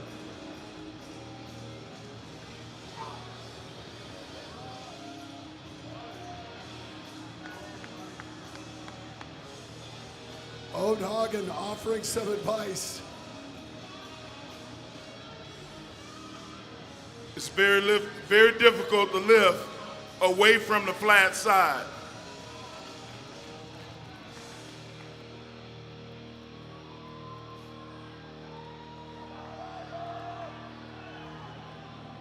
Now, if he doesn't get it up to his lap in 60 seconds, the time will be called. That's what Magnus is looking. A great effort out of Heinlein. Great effort. So now, we're down to the top 3 competitors in the standings right now. Up first, out of Russia, you'll recognize his trademark, black beret. A beret here is a member of the Special Forces. This guy, the oldest man in the competition, 38 years of age, but he has been wowing us all weekend long. Ladies and gentlemen, Mikhail Shivlyakov.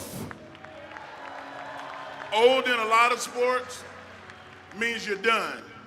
Old in the strongman game means you're experienced, you're seasoned, you understand what needs to happen and how it needs to happen. And this guy definitely knows how to get it done.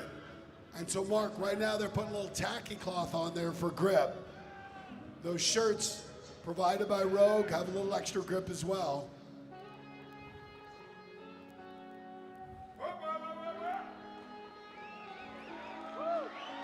The time is not on the clock. What do you say? Why don't we make a Russian feel welcome, ladies and gentlemen? Give it up for Shivlyakov.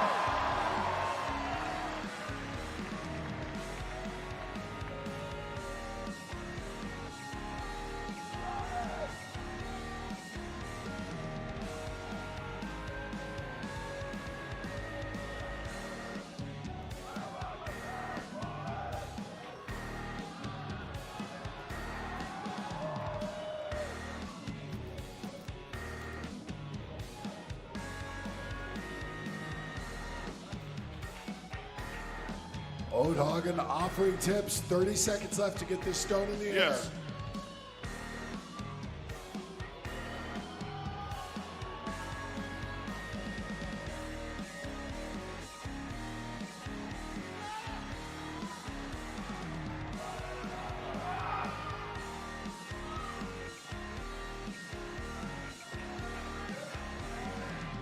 This is the 5th event. And that's it. 60 seconds to get it up. So what they're explaining to is you have 1 minute to get the stone up into the lap. Failing that, your time is up. Unfortunately for Shivlyakov, Great effort. And now, it's time for the man. Kalishkovsky has the record. This man matched him in Santa Monica, currently in second place, known as the Dragon, for the fire in his belly. Ladies and gentlemen, he has a shot to win this entire thing. Martins Lises.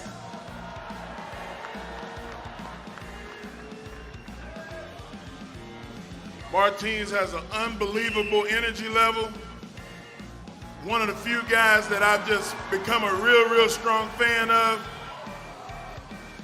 Also makes things look really easy. Oh my, that's one. Now once again, in Santa Monica, he won the Arnold competition, doing an Atlas Stone 5 times. That was 375. Can he do it here with this big stone?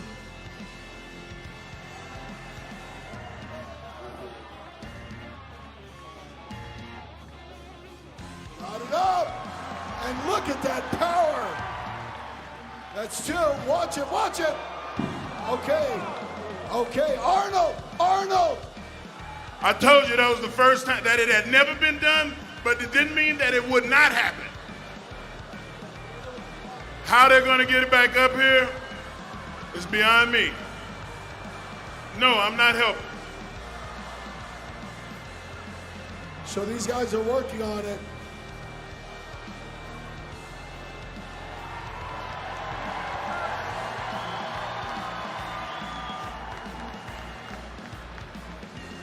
Unfortunate for him, the clock is still running.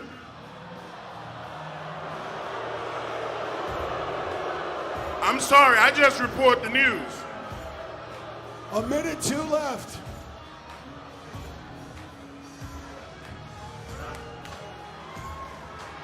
Wait. Sway, do you want to stop?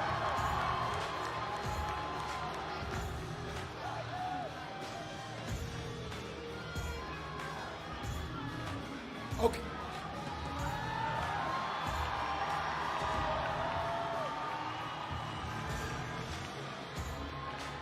Give him some energy, folks. Let him hear it.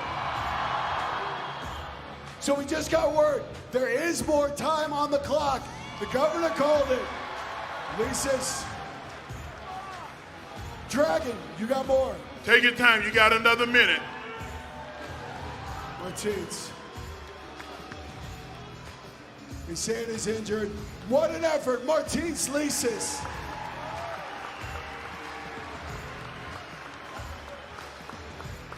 I thought that Magnus was gonna stop it like the Matrix. He's gonna.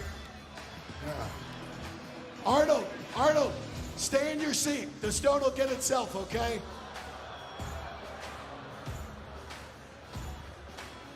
One more time for our head referee who narrowly averted disaster, Magnus Ver Magnusson.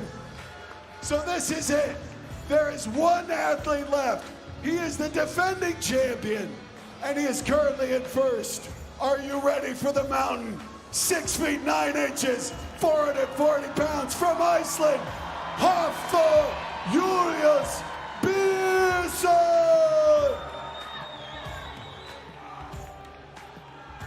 Arnold, I just want to let you know, you still got it. You was real quick out there, quick as a cat. Here we go. Looking to seal up this contest. Let's give it up, guys.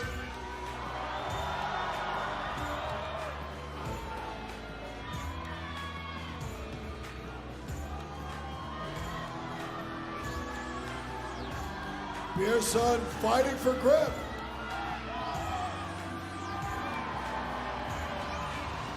You can see that on his face. That stone trying to control it. Got it! Hey, let's hear it for our spotters.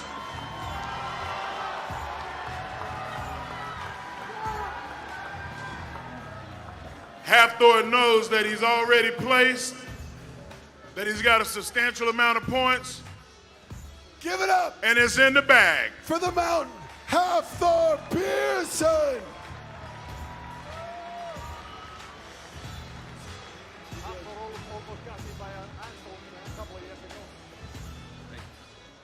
ask you a question? So, What were you thinking running and trying to stop that? Don't break. Don't break. So with that, we're going to take a break. We're going to turn it back over to Tony. We'll be back with the results. I think you guys know what happened, but I hope you enjoyed watching that as much as we enjoyed being up here. Even those in the front row who are still safe. One more time for all the strongmen this weekend. I'm Matt Eisman. Tony, take it away. Thank you, Matt. Thank you, Mark. Now it's time to recognise a wonderful tradition that we have here at the Arnold Classic.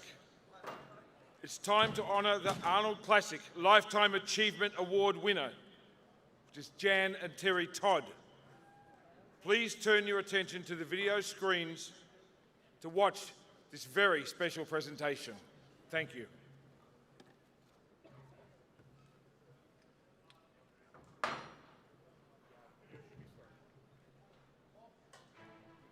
This year's Lifetime Achievement winners are Drs. Terry and Jan Todd, who together and individually made enormous contributions to the world of fitness and strength.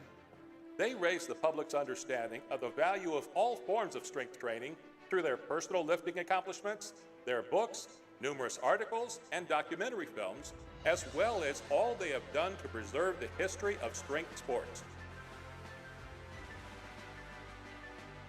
Dr. Terry Todd began as a tennis player, earning a college scholarship to play for UT Austin. In the summer after his high school graduation, he began training and then kept lifting in secret as he also played varsity tennis at UT.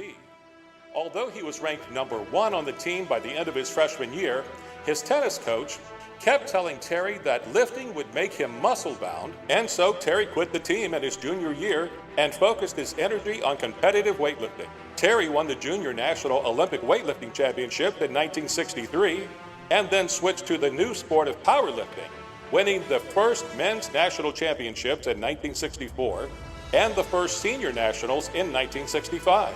Over the course of his career, he would go on to set 15 world records in powerlifting and was the first to officially squat 700 pounds and to total 1,600, 1,700, 1,800, and 1,900 pounds. Terry was also one of the first people to write about the sport of powerlifting, and his insightful, dramatic articles in the Muscle magazines and later Sports Illustrated helped powerlifting develop its unique identity as a sport. In 1978, he also wrote the sport's first book, Inside Powerlifting, and in its introduction, the great powerlifter Larry Pacifico described Terry as an immortal in powerlifting, who stands on the elite plateau reserved for legends. He has been, wrote Larry, our guiding light and inspiration since powerlifting began. After finishing his PhD in 1966 with a dissertation on the history of weight training, Terry began teaching as a university professor while continuing to work as a journalist and sports promoter. In addition to his work for Sports Illustrated, Terry served as a broadcaster for both NBC and CBS, was involved in the early days of the World's Strongest Man contest, created and promoted the Strongest Man in Football contest for CBS for 3 years, and also opened the National Strength Research Center at Auburn University. Terry married Jan in 1973 after meeting her at Mercer University in Macon, Georgia. When Jan began weight training following their marriage, there were no women's powerlifting contests, no women's weightlifting contests, and no women's bodybuilding. However, she was intrigued by strength, and with coaching from Terry, decided to see if she could get in the Guinness Book of Records, as those were the only records that existed for women at that time.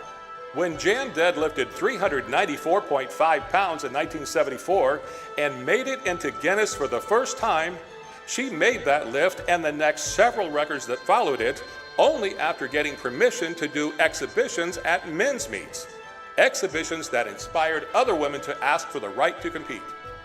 She remained in the Guinness Book for the next 12 years, having set more than 60 world or American records in 5 bodyweight classes by the time she retired to begin her PhD studies. She was the first woman to total more than 1,000, 1,100, and 1,200 pounds, and her highest record set back in 1981 were 480 pounds in the deadlift, 545.5 pounds in the squat, and 1,229 pounds in the total. Often called the world's strongest woman in newspapers and magazines like Sports Illustrated and People, Jan also appeared on dozens of television shows during her lifting career, including Johnny Carson's Tonight Show. Welcome, please, Jan Todd. Powerlifting is a relatively new sport. There's only been men's competitions for about the last 15 years. The women's competitions are just getting started. Jan also made significant contributions to the early development of women's powerlifting, writing the first draft of its rules, serving as head of both the American and International Women's Committees, and twice serving as national coach. She was also twice chosen as coach of the USPF men's team, making her the first woman to coach a men's team at a world championship in any strength sport. In 1978, Jan also became the first woman to lift the famous Denny Stones in Scotland, a feat no other woman would master for 40 years. In 1983, the Todds moved to Austin, Texas, where they began teaching at the University of Texas and began focusing more on encouraging academic interest on the history of the iron game. Their work has allowed the study of strongmen, weightlifting, bodybuilding, strength coaching, and other related fitness fields to become part of the academic canon for kinesiology departments and the field of sport history. They began publishing the highly influential academic journal, Iron Game History, the Journal of Physical Culture, in 1990. And together they've written more than 600 articles and 7 books on strength training and/or strength history. Jan Todd, now a full professor at UT Austin, is recognized as one of the most important sports historians in the world and runs a doctoral program focusing on the history of fitness and strength training that she created. The Todds' encyclopedic knowledge of history of the iron game also led them to begin making documentary films with Rogue Fitness about early legends like Eugen Sandow and George Hackenschmidt, and longer, critically successful films like Stoneland and Fulsticker, which can now be seen on Netflix and other media platforms. Perhaps the Todds' greatest achievement, however, has been establishing the Stark Center for Physical Culture and Sports to hold their vast collection of weight training materials and to make it available to the public.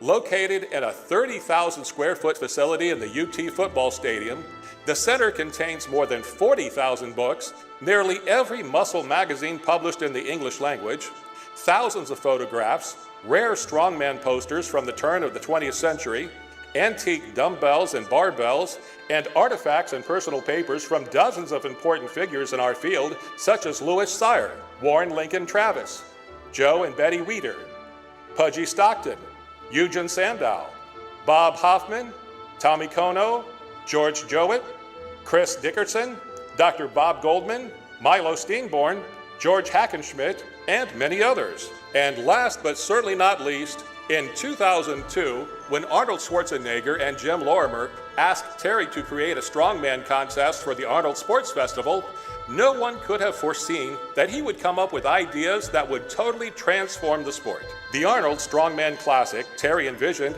is the best test of true strength in the world of strongmen and is widely regarded as the most important contest in the sport. Jan co-directed the event with Terry until his death this past summer, and she took over the reins this year to make sure that the show continues as a fitting legacy to Terry and his vision. We congratulate Drs. Terry and Jan Todd on the lifetime dedicated to success in the world of fitness and strength. We are proud to honor both as the Lifetime Achievement Award recipients of 2019.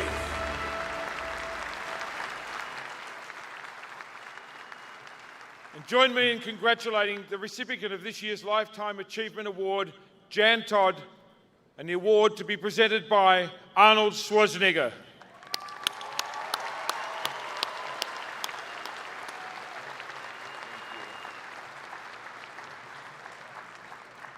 Well, every year we hand out this Arnold Schwarzenegger Lifetime Achievement Award, and we are so happy and so proud to hand it this year to Jan and to Terry Todd. Because as you have seen in that video, there is no one that has done more to promote the sport of powerlifting, weightlifting, bodybuilding, and strongman competition than this couple did. And it is absolutely extraordinary the kind of work that they've done to publicize, to promote it around the world. And so you have been really welcome to our family of the Arnold Achievement Award. Okay, so congratulations for the great work.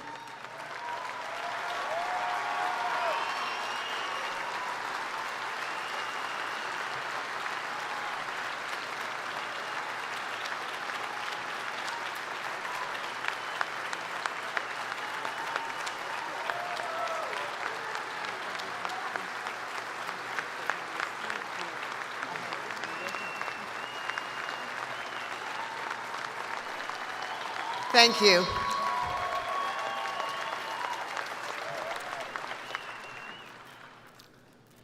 You're actually going to hold that for me? That is awfully nice. It's my pleasure. Thank you.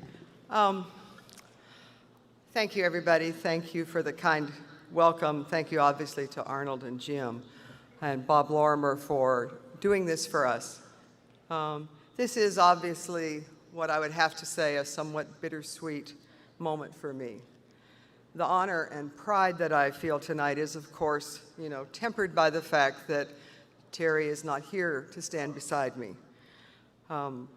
He should be. I think it would not be wrong to say that I think in many ways kind of, to me, an extraordinary life that we lived together and the various things that we accomplished, these were almost all inspired by the fact that Terry had what I would always refer to as a rather overactive imagination. Jim Lorimer and I used to talk about the fact that Terry was a visionary, and we would actually sort of joke about that. And as Jim knows, my job, Terry would think up the big ideas, and then my job was generally to come along behind him and kind of figure out how can we make these things work. And this was sometimes not always easy for me because Terry had no shortage of visions. And a lot of time those visions came one after another, sort of like somebody else I know who's kind of standing right behind me here. And all of a sudden you're tackling kind of multiple things simultaneously. Somehow, however, we were lucky in being able to make many of those dreams, many of his dreams, which of course became my dreams, somehow became real. And as those of you know who knew him personally, he was really quite extraordinary. Funny and witty and bright and compassionate.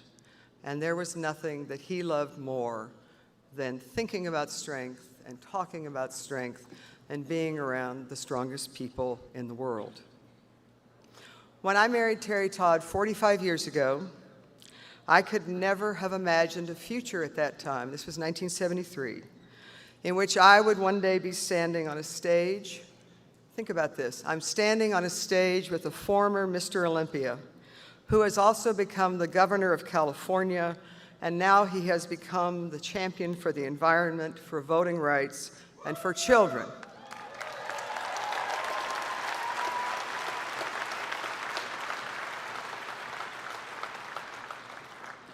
Our world has changed in our lifetimes. And nor could I have imagined that I would live in a world in which women would be able to lift a 165-pound dumbbell over their head, not just once, but twice. And we didn't have one woman do that today on the stage of the Expo Hall. We had two.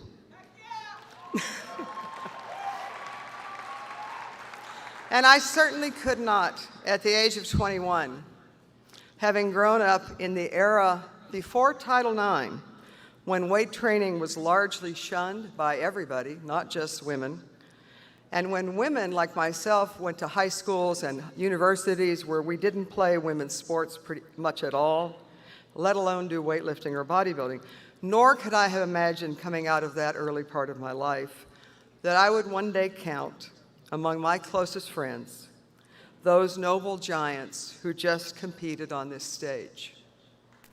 Men whose strength and courage inspires me to come back here year after year, even though, as you might imagine, most of my academic friends at the University of Texas don't really understand why I do this. But Terry did. Terry loved the fact that Jim Lorimer and Arnold had faith in his judgment and that they had given him a truly rare opportunity to create this unique contest, which we all know as the Arnold Classic. It is probably better to let others say whether this event has truly changed the world of strength, but I would note that if the social media is any indication of things this weekend, and no doubt Snapchatting is helping a little bit with this, it has at least created considerable excitement and interest in the sport of strongmen.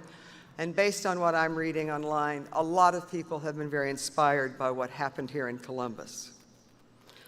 When this part of our life began, and we did our first Arnold Classic in 2002, it obviously, and it wasn't a perfect success, but over the years we tried to live up to the model that Jim and Arnold embraced for themselves. And every year we tried to find ways to make it better. My aim, as I took on the task of directing the show this year, was to once again try to make the show unique and special. And I've been very lucky to have had working with me not only Steve Slater as my co-director, and his, of course, incredible stage crew, but all of the judges who have been so loyal to us through the years, and of course, most importantly, a truly incredible couple, Bill and Katie Henniger of Rogue Fitness, whose dedication to making our Strongman event special, and most importantly, for being my sounding board for ideas and events, has literally known no limits this year. I think if you saw it today, the building of the incredible Wheel of Pain, the recreation of the Husafell stone. Did you realize that they actually flew basalt all the way from Iceland so we could carve it and make an exact replica? No one else that I can imagine would have possibly done something so extraordinary for a simple strongman contest, except Rogue and the Hennigers. And I want to just say how very, very grateful I am to them, because they have allowed us to do something, I think, quite wonderful. And so in closing, let me just simply say how grateful I am to all of you for this great honor, to Arnold and to Jim and to Bob. And I want to, once again, or maybe I should say one last time, give Terry a chance to have the last words. I want to close with something that he used to say to me sometimes at the end of a long day, or when we'd had something that maybe wasn't going quite right, and you're sort of looking at each other as you're getting ready to go to bed, and you're wondering, why do we do this? And he would sometimes say to me, it's a good life if you don't weaken. And he never did. And neither should you. And so I thank you again. I am deeply honored, and I hope to see you all again next year.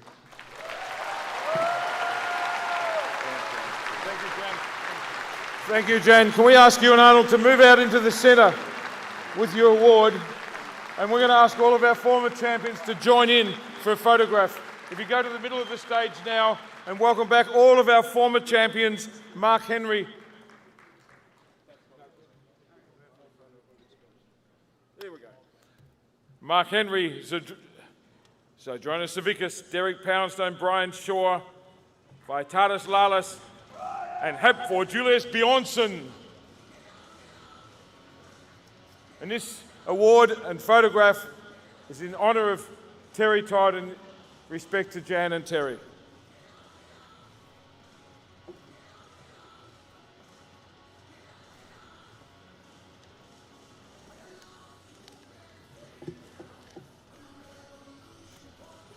Put your hands together, ladies and gentlemen, for all of our former champions with Arnold and Jan Todd.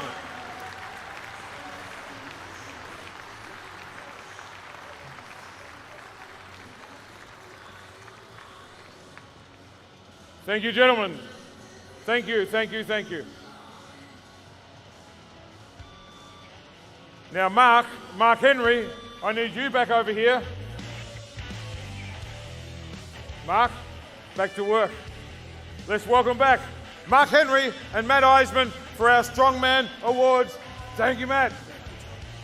How about that contest we saw with the Strongmen tonight, ladies and gentlemen? That was the final event, and what a way to finish it. So now it's time to acknowledge all of our competitors. And we're going to go in reverse order. So in 10th place, receiving a check for $2,000 from Rule 1 Proteins Rivalists, and Chris Kromek will be presenting that check. If Chris will come out. 10th place finisher, Jean-Francois Caron.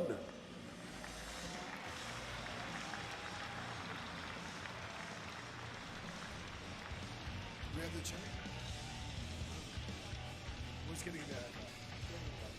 All right. And in 9th place, the check for $3,000 from Pure Protein, Robbie Fusco, and the winner is Jerry Pritchett.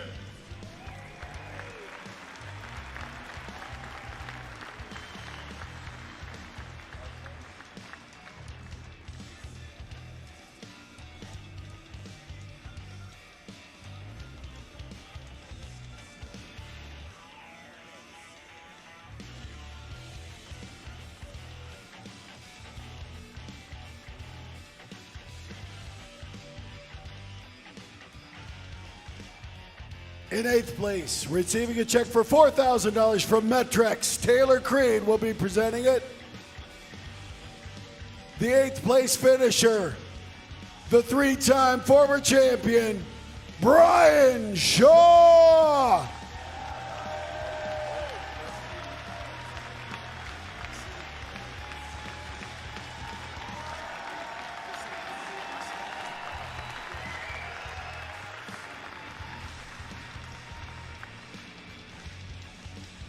And the 7th place check for $6,000 from Blackstone Labs, Philip Braun.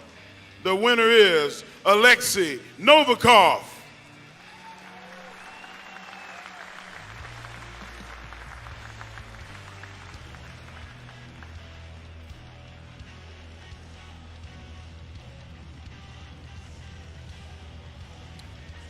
Sixth place, receiving a check for $7,000 from Europa, presented by Justin Weeks. The winner is Rano Heinla.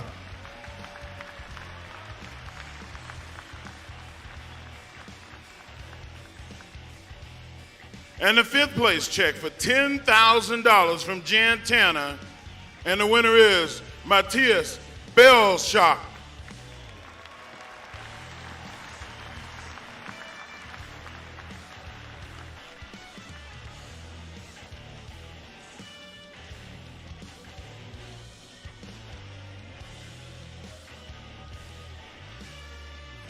Fourth place, receiving a check for $12,000 from Optimum Nutrition, presented by Sarah Teeter.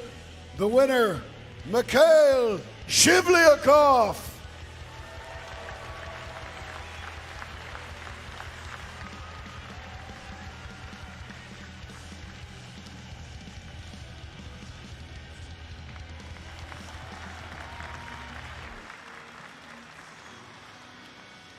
And the 3rd place check for $17,000 from the Columbus Dispatch, Erwin Yang, and the winner is Mateusz Kiliskowski.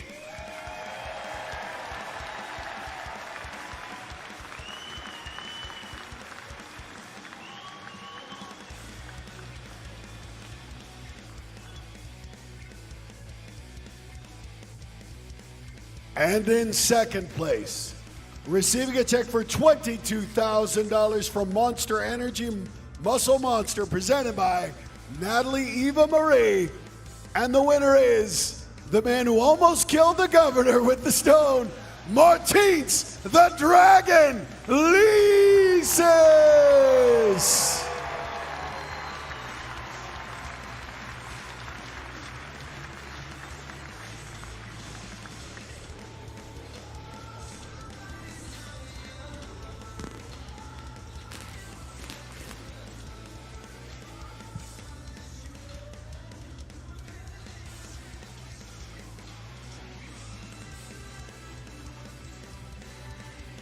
And the 1st place check for $72,000 from Midway Labs USA, Carol Zawiski.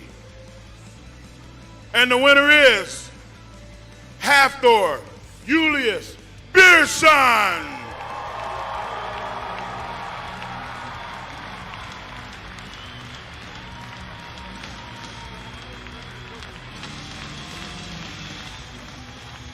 And with the trophy, the governor, Arnold Schwarzenegger.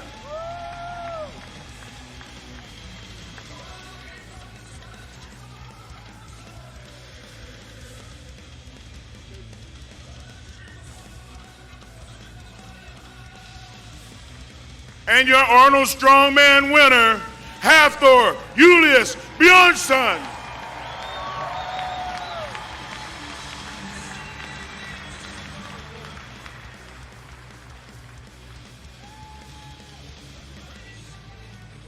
Hafthor, tell me now, what was the toughest of the disciplines today, or the last 2 days? Was it the wheel of pain, or was it the stone lifting out here, or the deadlift, or what was it? Before I answer that, guys, I would like to start by saying this. Sorry, Arnold. I want to dedicate this, my title, to a guy that believed in me when I didn't, the great Terry Todd, in the memory of Terry Todd.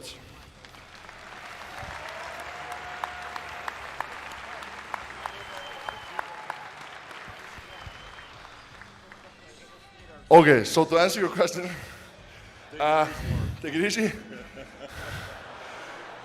What was probably hardest during this competition was definitely the 501 kilo deadlift that I tried but failed. Failing is never a good thing, but I gave it my all.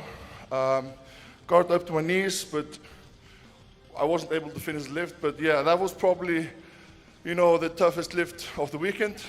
But yes, the wheel of pain was a hell of a pain. Now you know what I went through when I did Conan. But anyway, the other question that I had is, how do you balance between the strongman competition, the training for it and so on, and your acting career? It's all about just, you have to have a great schedule and plan ahead. What I do, you just have to stay consistent, For example, with my meals, I always have meals ready, with me whenever I travel, and also make sure when I travel for acting that I have a training facility that I can train at, and so on, so on, so on. I make sure that I sleep with my CPAP. I have to sleep with the CPAP because I'm so big that I have a hard time breathing when I sleep because my chest is so big. So these small things, making sure I get at least 6 to 8 hours of sleep every single night, and making sure that I finish my 6 meals every day are very important, not only the training. And how many calories do you eat every day? A lot.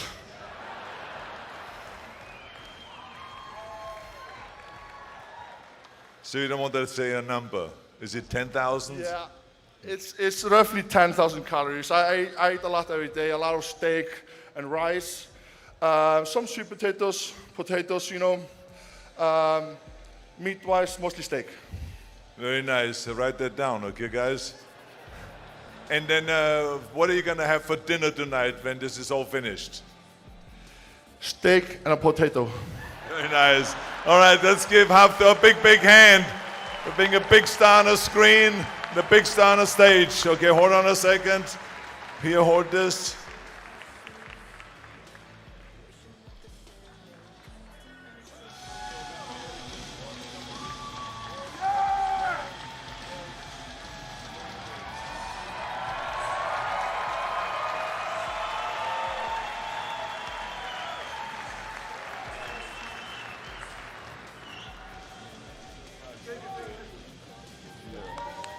Thank you, Arnold. Thank you, Thor. Now we're going to bring out our top 6 bikini finalists and present their awards.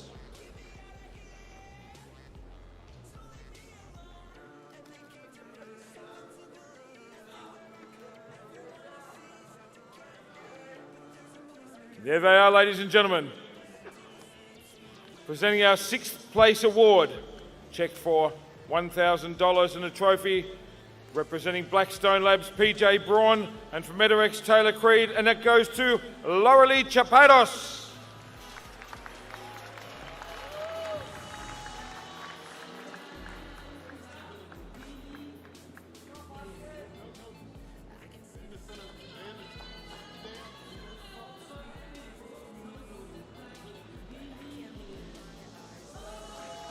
Thank you and congratulations. Presenting our next award for 5th place, check for $1,000, flowers, and a trophy from Rickard Automotive, Rickard, and from VPX, Phil Williams. And that goes to Marcia Congalvez.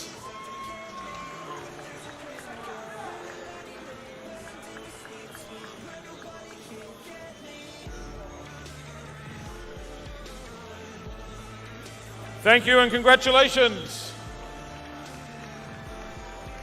Our next award is $1,000. From Animal, we have Kendall Seawright, and from the Columbus Dispatch, Edwin Yang. And that goes to Jennifer Doherty.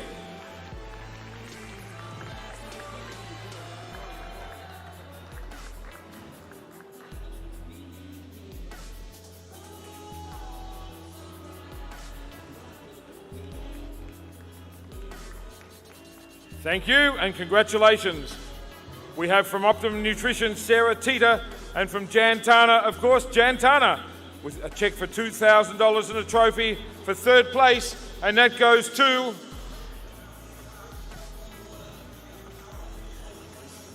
pause. We're back, and that goes to Ashley Coltwasser.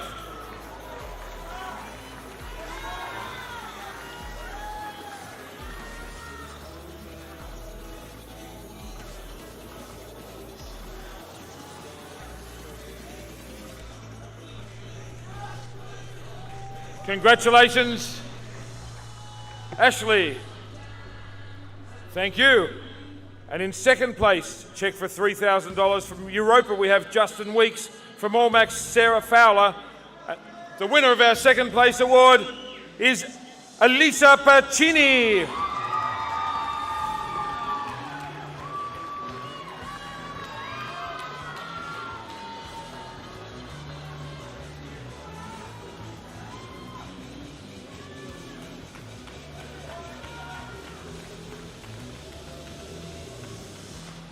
Thank you and congratulations, Elisa. And a check for $7,000. From Midway Labs, we have Carol Zawodsky, and from Rogue Fitness, Steve Slater. And our 1st place winner and Arnold champion tonight is Janet Leug.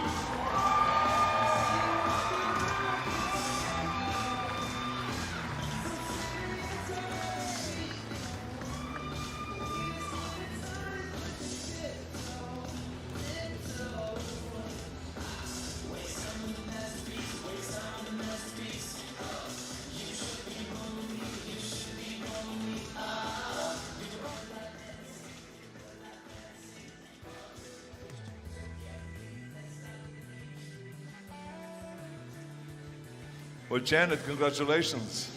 How does it feel winning? Incredible. This moment means so much to me. This was my pro debut in 2014 and my 6th year competing consecutively here, so it means so much to me. Terrific. Now let me ask you something. Come over here. Don't run away. How many calories do you eat every day? Not as many as I want to. Well, how many? Like 1,000? You know, I don't really count calories that much, but if I had to guess, somewhere like 15 to 2,000. But depending on, you know, how hard you work, you may need more. So I like to work hard. So what you're saying basically is that all of your girls together eat as many calories as Hafthor does a day. That's wild if you think about it. So that's how you stay so lean. Do you exercise with weights? Absolutely. Never be afraid to lift weights, women. Muscles are sexy, definitely. Well, it sure does. Thank you very much and congratulations. Okay, let's have a big hand for Janet. Can we have all of our finalists come to the center stage for a group picture, please? Girls, can you all come to the front?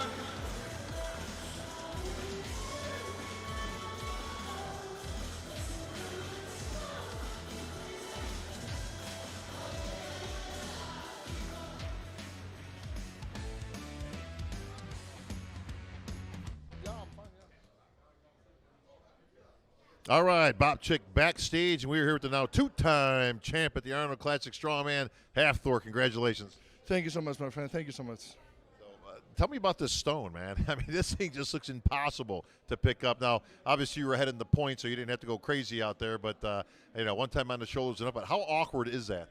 It's very awkward. It's the balance, you know. You have to have your grip at one right position, you know. If you don't hold it correctly, the stone will make it very hard for you to lap it. So it almost made its way into the second row of the audience off the stage on that one guy. Yeah, it's also a dangerous stone, you know, almost killed people. But you know, it's a tough stone. I was leading with 6 points going into that event, the last event. I knew I only had to lap it, but I put it up to the shoulders for the people. Now, for those who weren't watching, they recreated the wheel in the Conan movie. How tough was that? That thing like brutal. The Wheel of Pain event, that was real pain, you know. For a whole minute, we have to push the huge implement, and it's just, you know, it burns the thighs, burns everything, you know, just on fire. It's a real killer. How heavy was that? It's 20,000 pounds. It's incredible. 20,000 pounds. Mm-hmm. Now, usually, I mean, you guys have obviously done truck pulls and tractor, you know, and all that kind of crazy stuff, but that's a little bit different than this, wasn't it? It is different, you know. We've never done an event like that before. We've pulled some sleds and stuff like that, but this is different, you know. They're inside a black big barrels. There is sand inside it, so when you push it, it actually wants to push you back because the sand is moving inside, so it's moving like this, you know, like a wave. So it wants to, like, it's attacking you, you know. So it's like a constant pressure. It looked brutal. I mean, obviously you guys are the strongest guys in the world, but records here to be broken, my friend. 2 years in a row now. Yeah, that was good. You know, I'm super pleased with the elephant world record that I made this weekend. I tried 501 kilogram. Made it up to my knees. Then just, you know, I didn't have enough power. Actually, my left foot slipped a little bit. I think that might have, you know, caused something, but you know, I'm happy overall. You know, I did a world record. I won the contest. You know, why am I complaining? You know, I should be smiling. And you're smiling big. The Mountain, once again, two-time Arnold's Strongest Man competition, the world's strongest man. Congratulations, Hafthor. Thank you so much, friend. Logan in great shape tonight. Our third place being presented by Phil Williams from VPX and Rickard from Rickard Automotive. And the winner of the third place award tonight is Kyron Holden.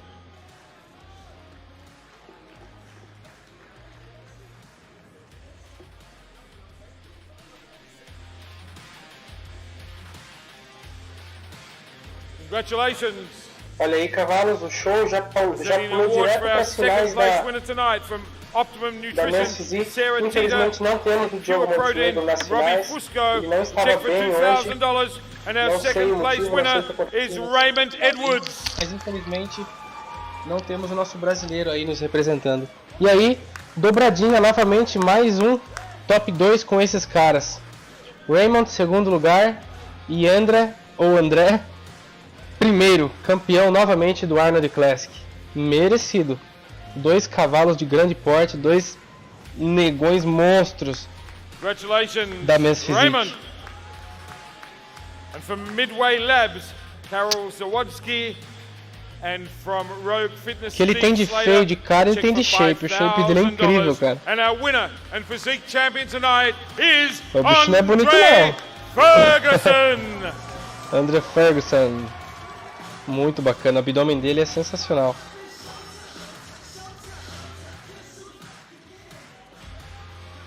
Ó a braceta da mulher. Ombreira latejando.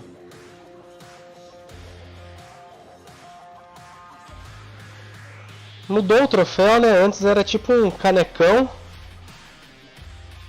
Uma taça grande de cristal. Mudou. I had to bounce back. My last showing wasn't the greatest, so I had to really work for this one. Did you practice your posing, or what did you do better? Dieted harder. Didn't end up getting surgery. So stay away from surgery. Stay out of the hospital. Okay, it's a good lesson for me. Thank you. Thank you. Well, you look fantastic. You look ripped. I mean, let's see a good ab shot. Come on. Look at that. Look at the guy. All of you look fantastic. I mean, this is one of my favorite categories. You look fantastic. Congratulations to all of you. Congratulations to you. Keep up the great work, okay? You look great. Thank you very much. Let's have a big hand.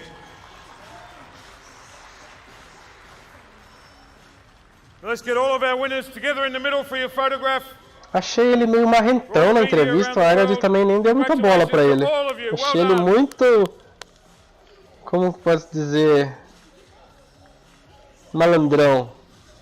O Arnold não deu moral pra ele não. Olha, faltando um pivôzão ali. All right, continuing coverage here at the Arnold Classic. We're here with the big man himself, Big Brian. Merecido, o André tem um físico fantástico. Gostei da vitória dele. Olha o tamanho do cara, mano. O cara 2x2, 2 metros, 200 quilos. Ele é incrível. Pra quem perdeu aí, pessoal, o Montanha, no Game of Thrones, acabou de levar, mais uma vez, o título de Strongman. O cara é incrível, ele consegue conciliar a carreira dele como atleta e também como ator. Pra quem nunca assistiu Game of Thrones, assista, vale muito a pena, dá pra ver o Thor lá, o Montanha, atuando. Não fala muita coisa, né? Também não tem nem o que falar, mas é legal ver um atleta participando de uma série super famosa como Game of Thrones.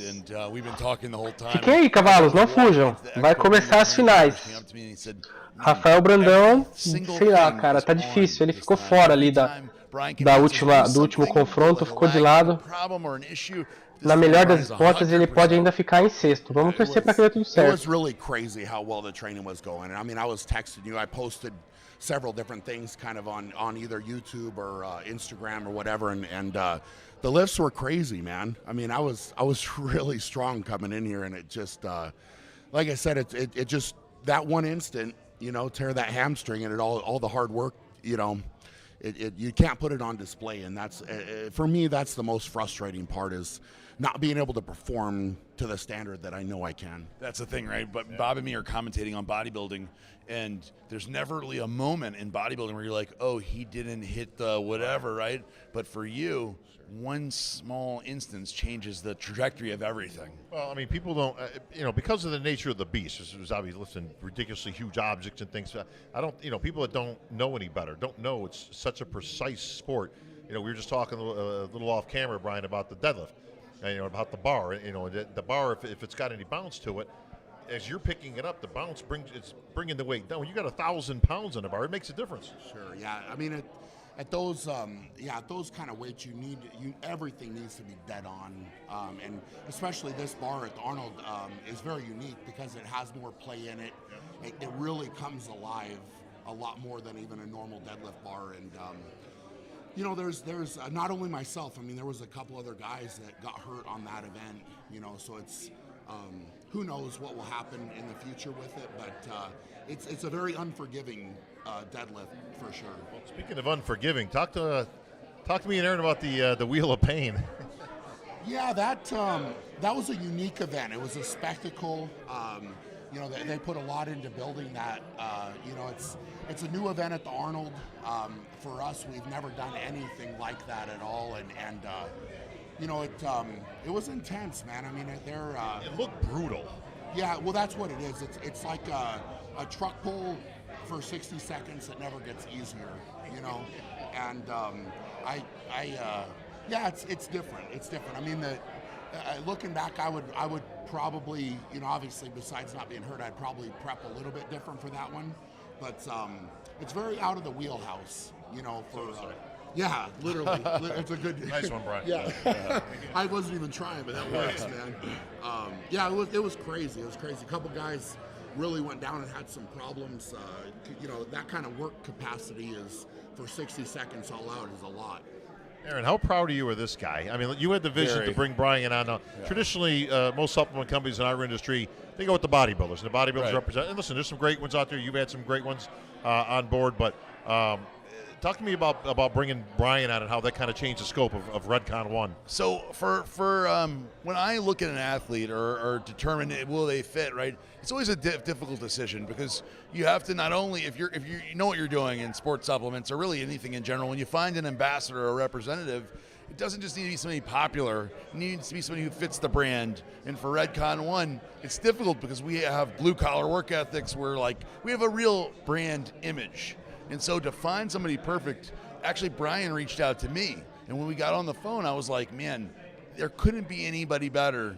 And today, you know, he had an incident that was, you know, wasn't what was planned, but man, couldn't be a better guy. You could put them all together. Every other guy he competed against, put them all together, and they're not one Brian Shaw. Yeah, you got that. Well, that's for sure. They broke the mold on this one. But Brian, congratulations on everything, and we know you're going to heal up real quick, and we'll get you back out there as fast as we can, man.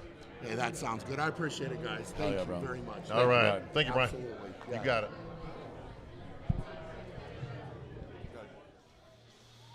Yeah, that's another one of my favorites. Look at that. Look how long he can hold the pose. Look at that. He really trained. Congratulations. Wonderful. Let's give him a big hand here. Most muscular man in the world. Thank you, William. Thank you, Arnold. And now, the Arnold Classic Awards that you've all been waiting for, ladies and gentlemen. It's the last part of the show. So let's bring out our top 6. Let's see who they are.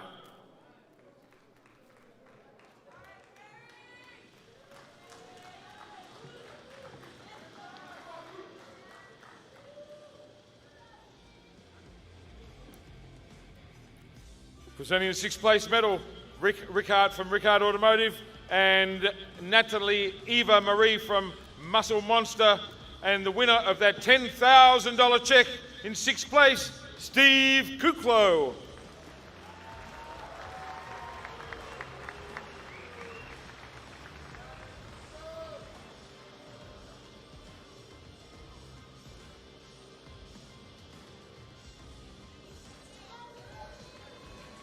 Thank you.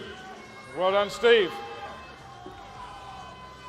From Real One Proteins, Chris Kromek, and from Pure Protein, Robbie Fusco, with a check for $15,000 for 5th place. And the winner of that tonight is Ronley Winkler.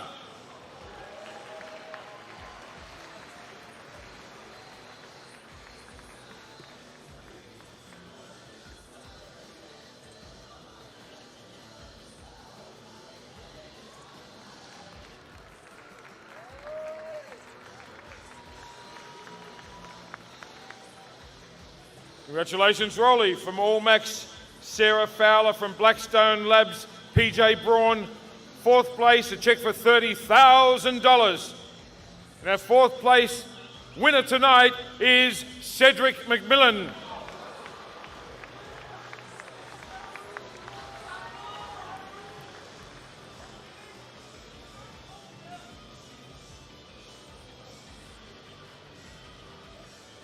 Well done, Cedric. Presenting the 3rd place medal from Europa, Justin Weeks, and from Animal, Kendall Seawright. $50,000. There's a new kid in town, ladies and gentlemen, Luke Sando.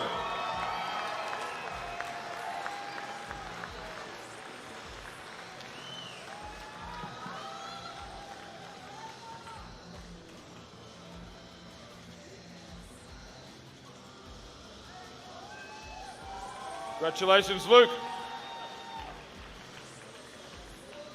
Our 2nd place medal from VPX Sports, Phil Williams from Jantana. We have Jantana, $75,000.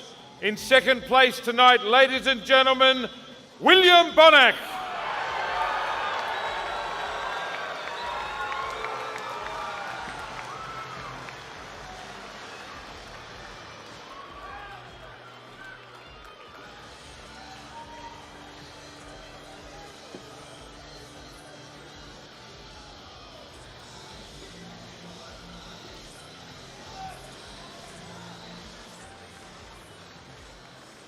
Thank you, William. Presenting our first place award medal for $130,000, Midway Labs, Karol Zawolski, and our winner, our new Arnold Classic champion, ladies and gentlemen, Brandon Curry.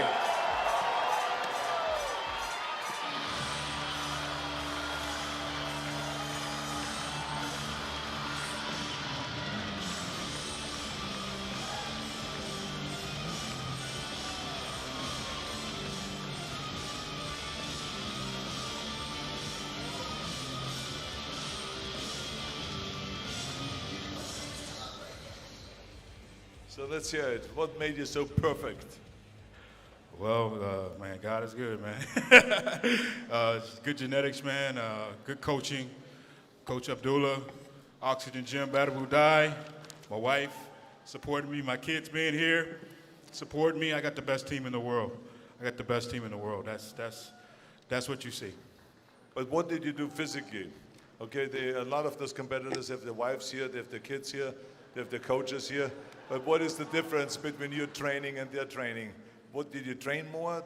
Did you train more intensely, or what was it? Or did you pose more, or what? Well, when I speak of my team, it's like, for those of you who don't know, my wife is totally cool with me going away for weeks, months at a time, training in Kuwait at Oxygen Gym with my coach Abdullah, and just being pushed to the limit, focus on all bodybuilding 100%.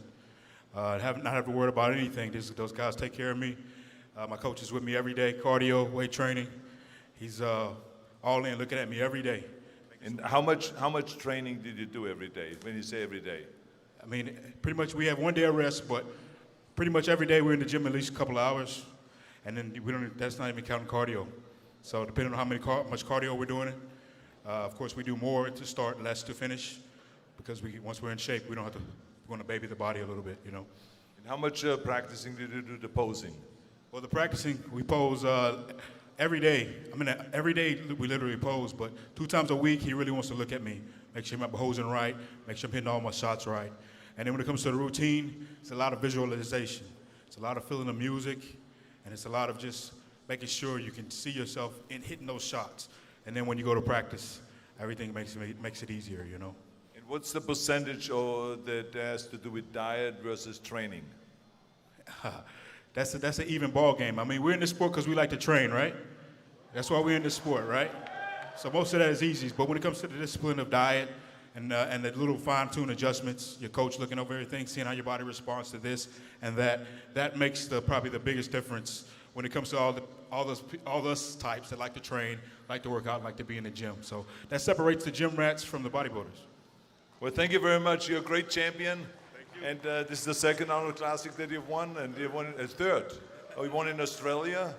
Oh, Brazil too, that's right, yeah. Well, I was in Brazil last time. I was in the hospital. You were? Yeah, exactly.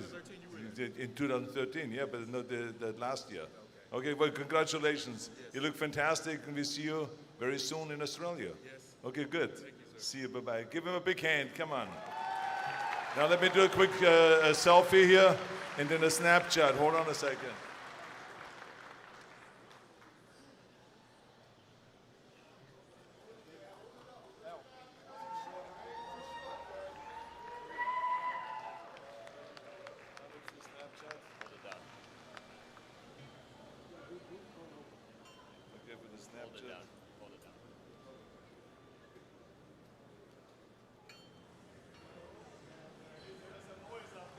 Come on, ladies and gentlemen, let's light it up for winner Brandon Curry.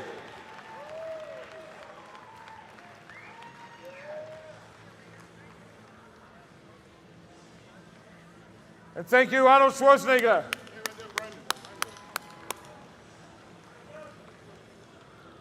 We're going to bring the guys forward for a group photo. You know, ladies and gentlemen, I just got a message from back home to say that the Arnold Classic live stream right now is the #1 viewed thing on YouTube in the world. #1. More people watching this right now than anything else in the world. Amazing. We've had a great night, ladies and gentlemen. On behalf of everyone at the Arnold Classic, Thank you and good night.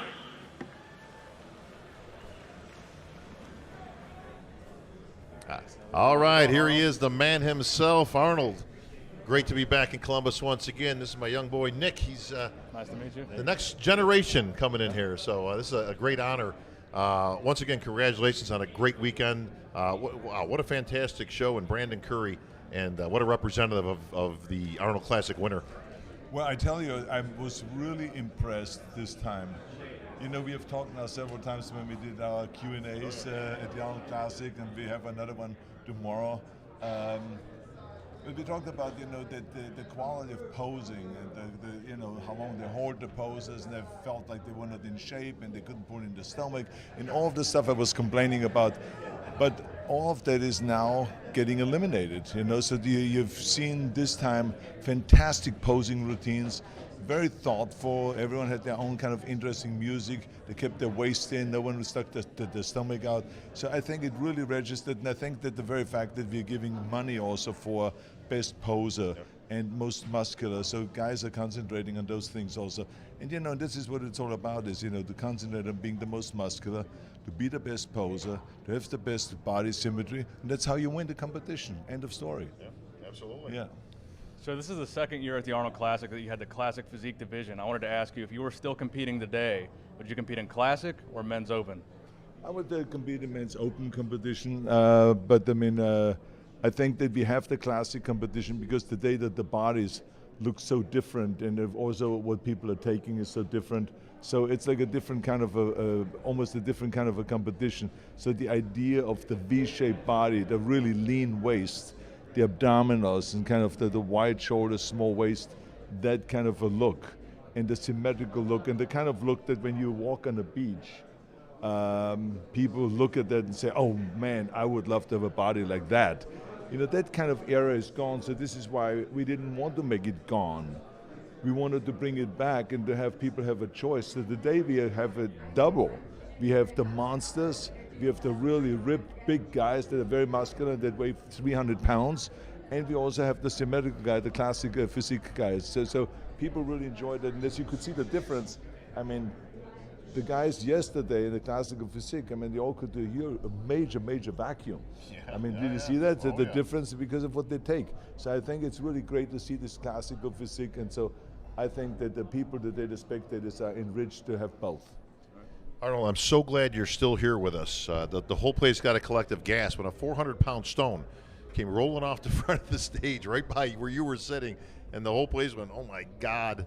How did that look coming at you? Well, it was wild. You know, we are so worried because we pay so much attention to the safety of the stage. And, you know, we have to recognize that this whole thing where they're lifting is a stage that is built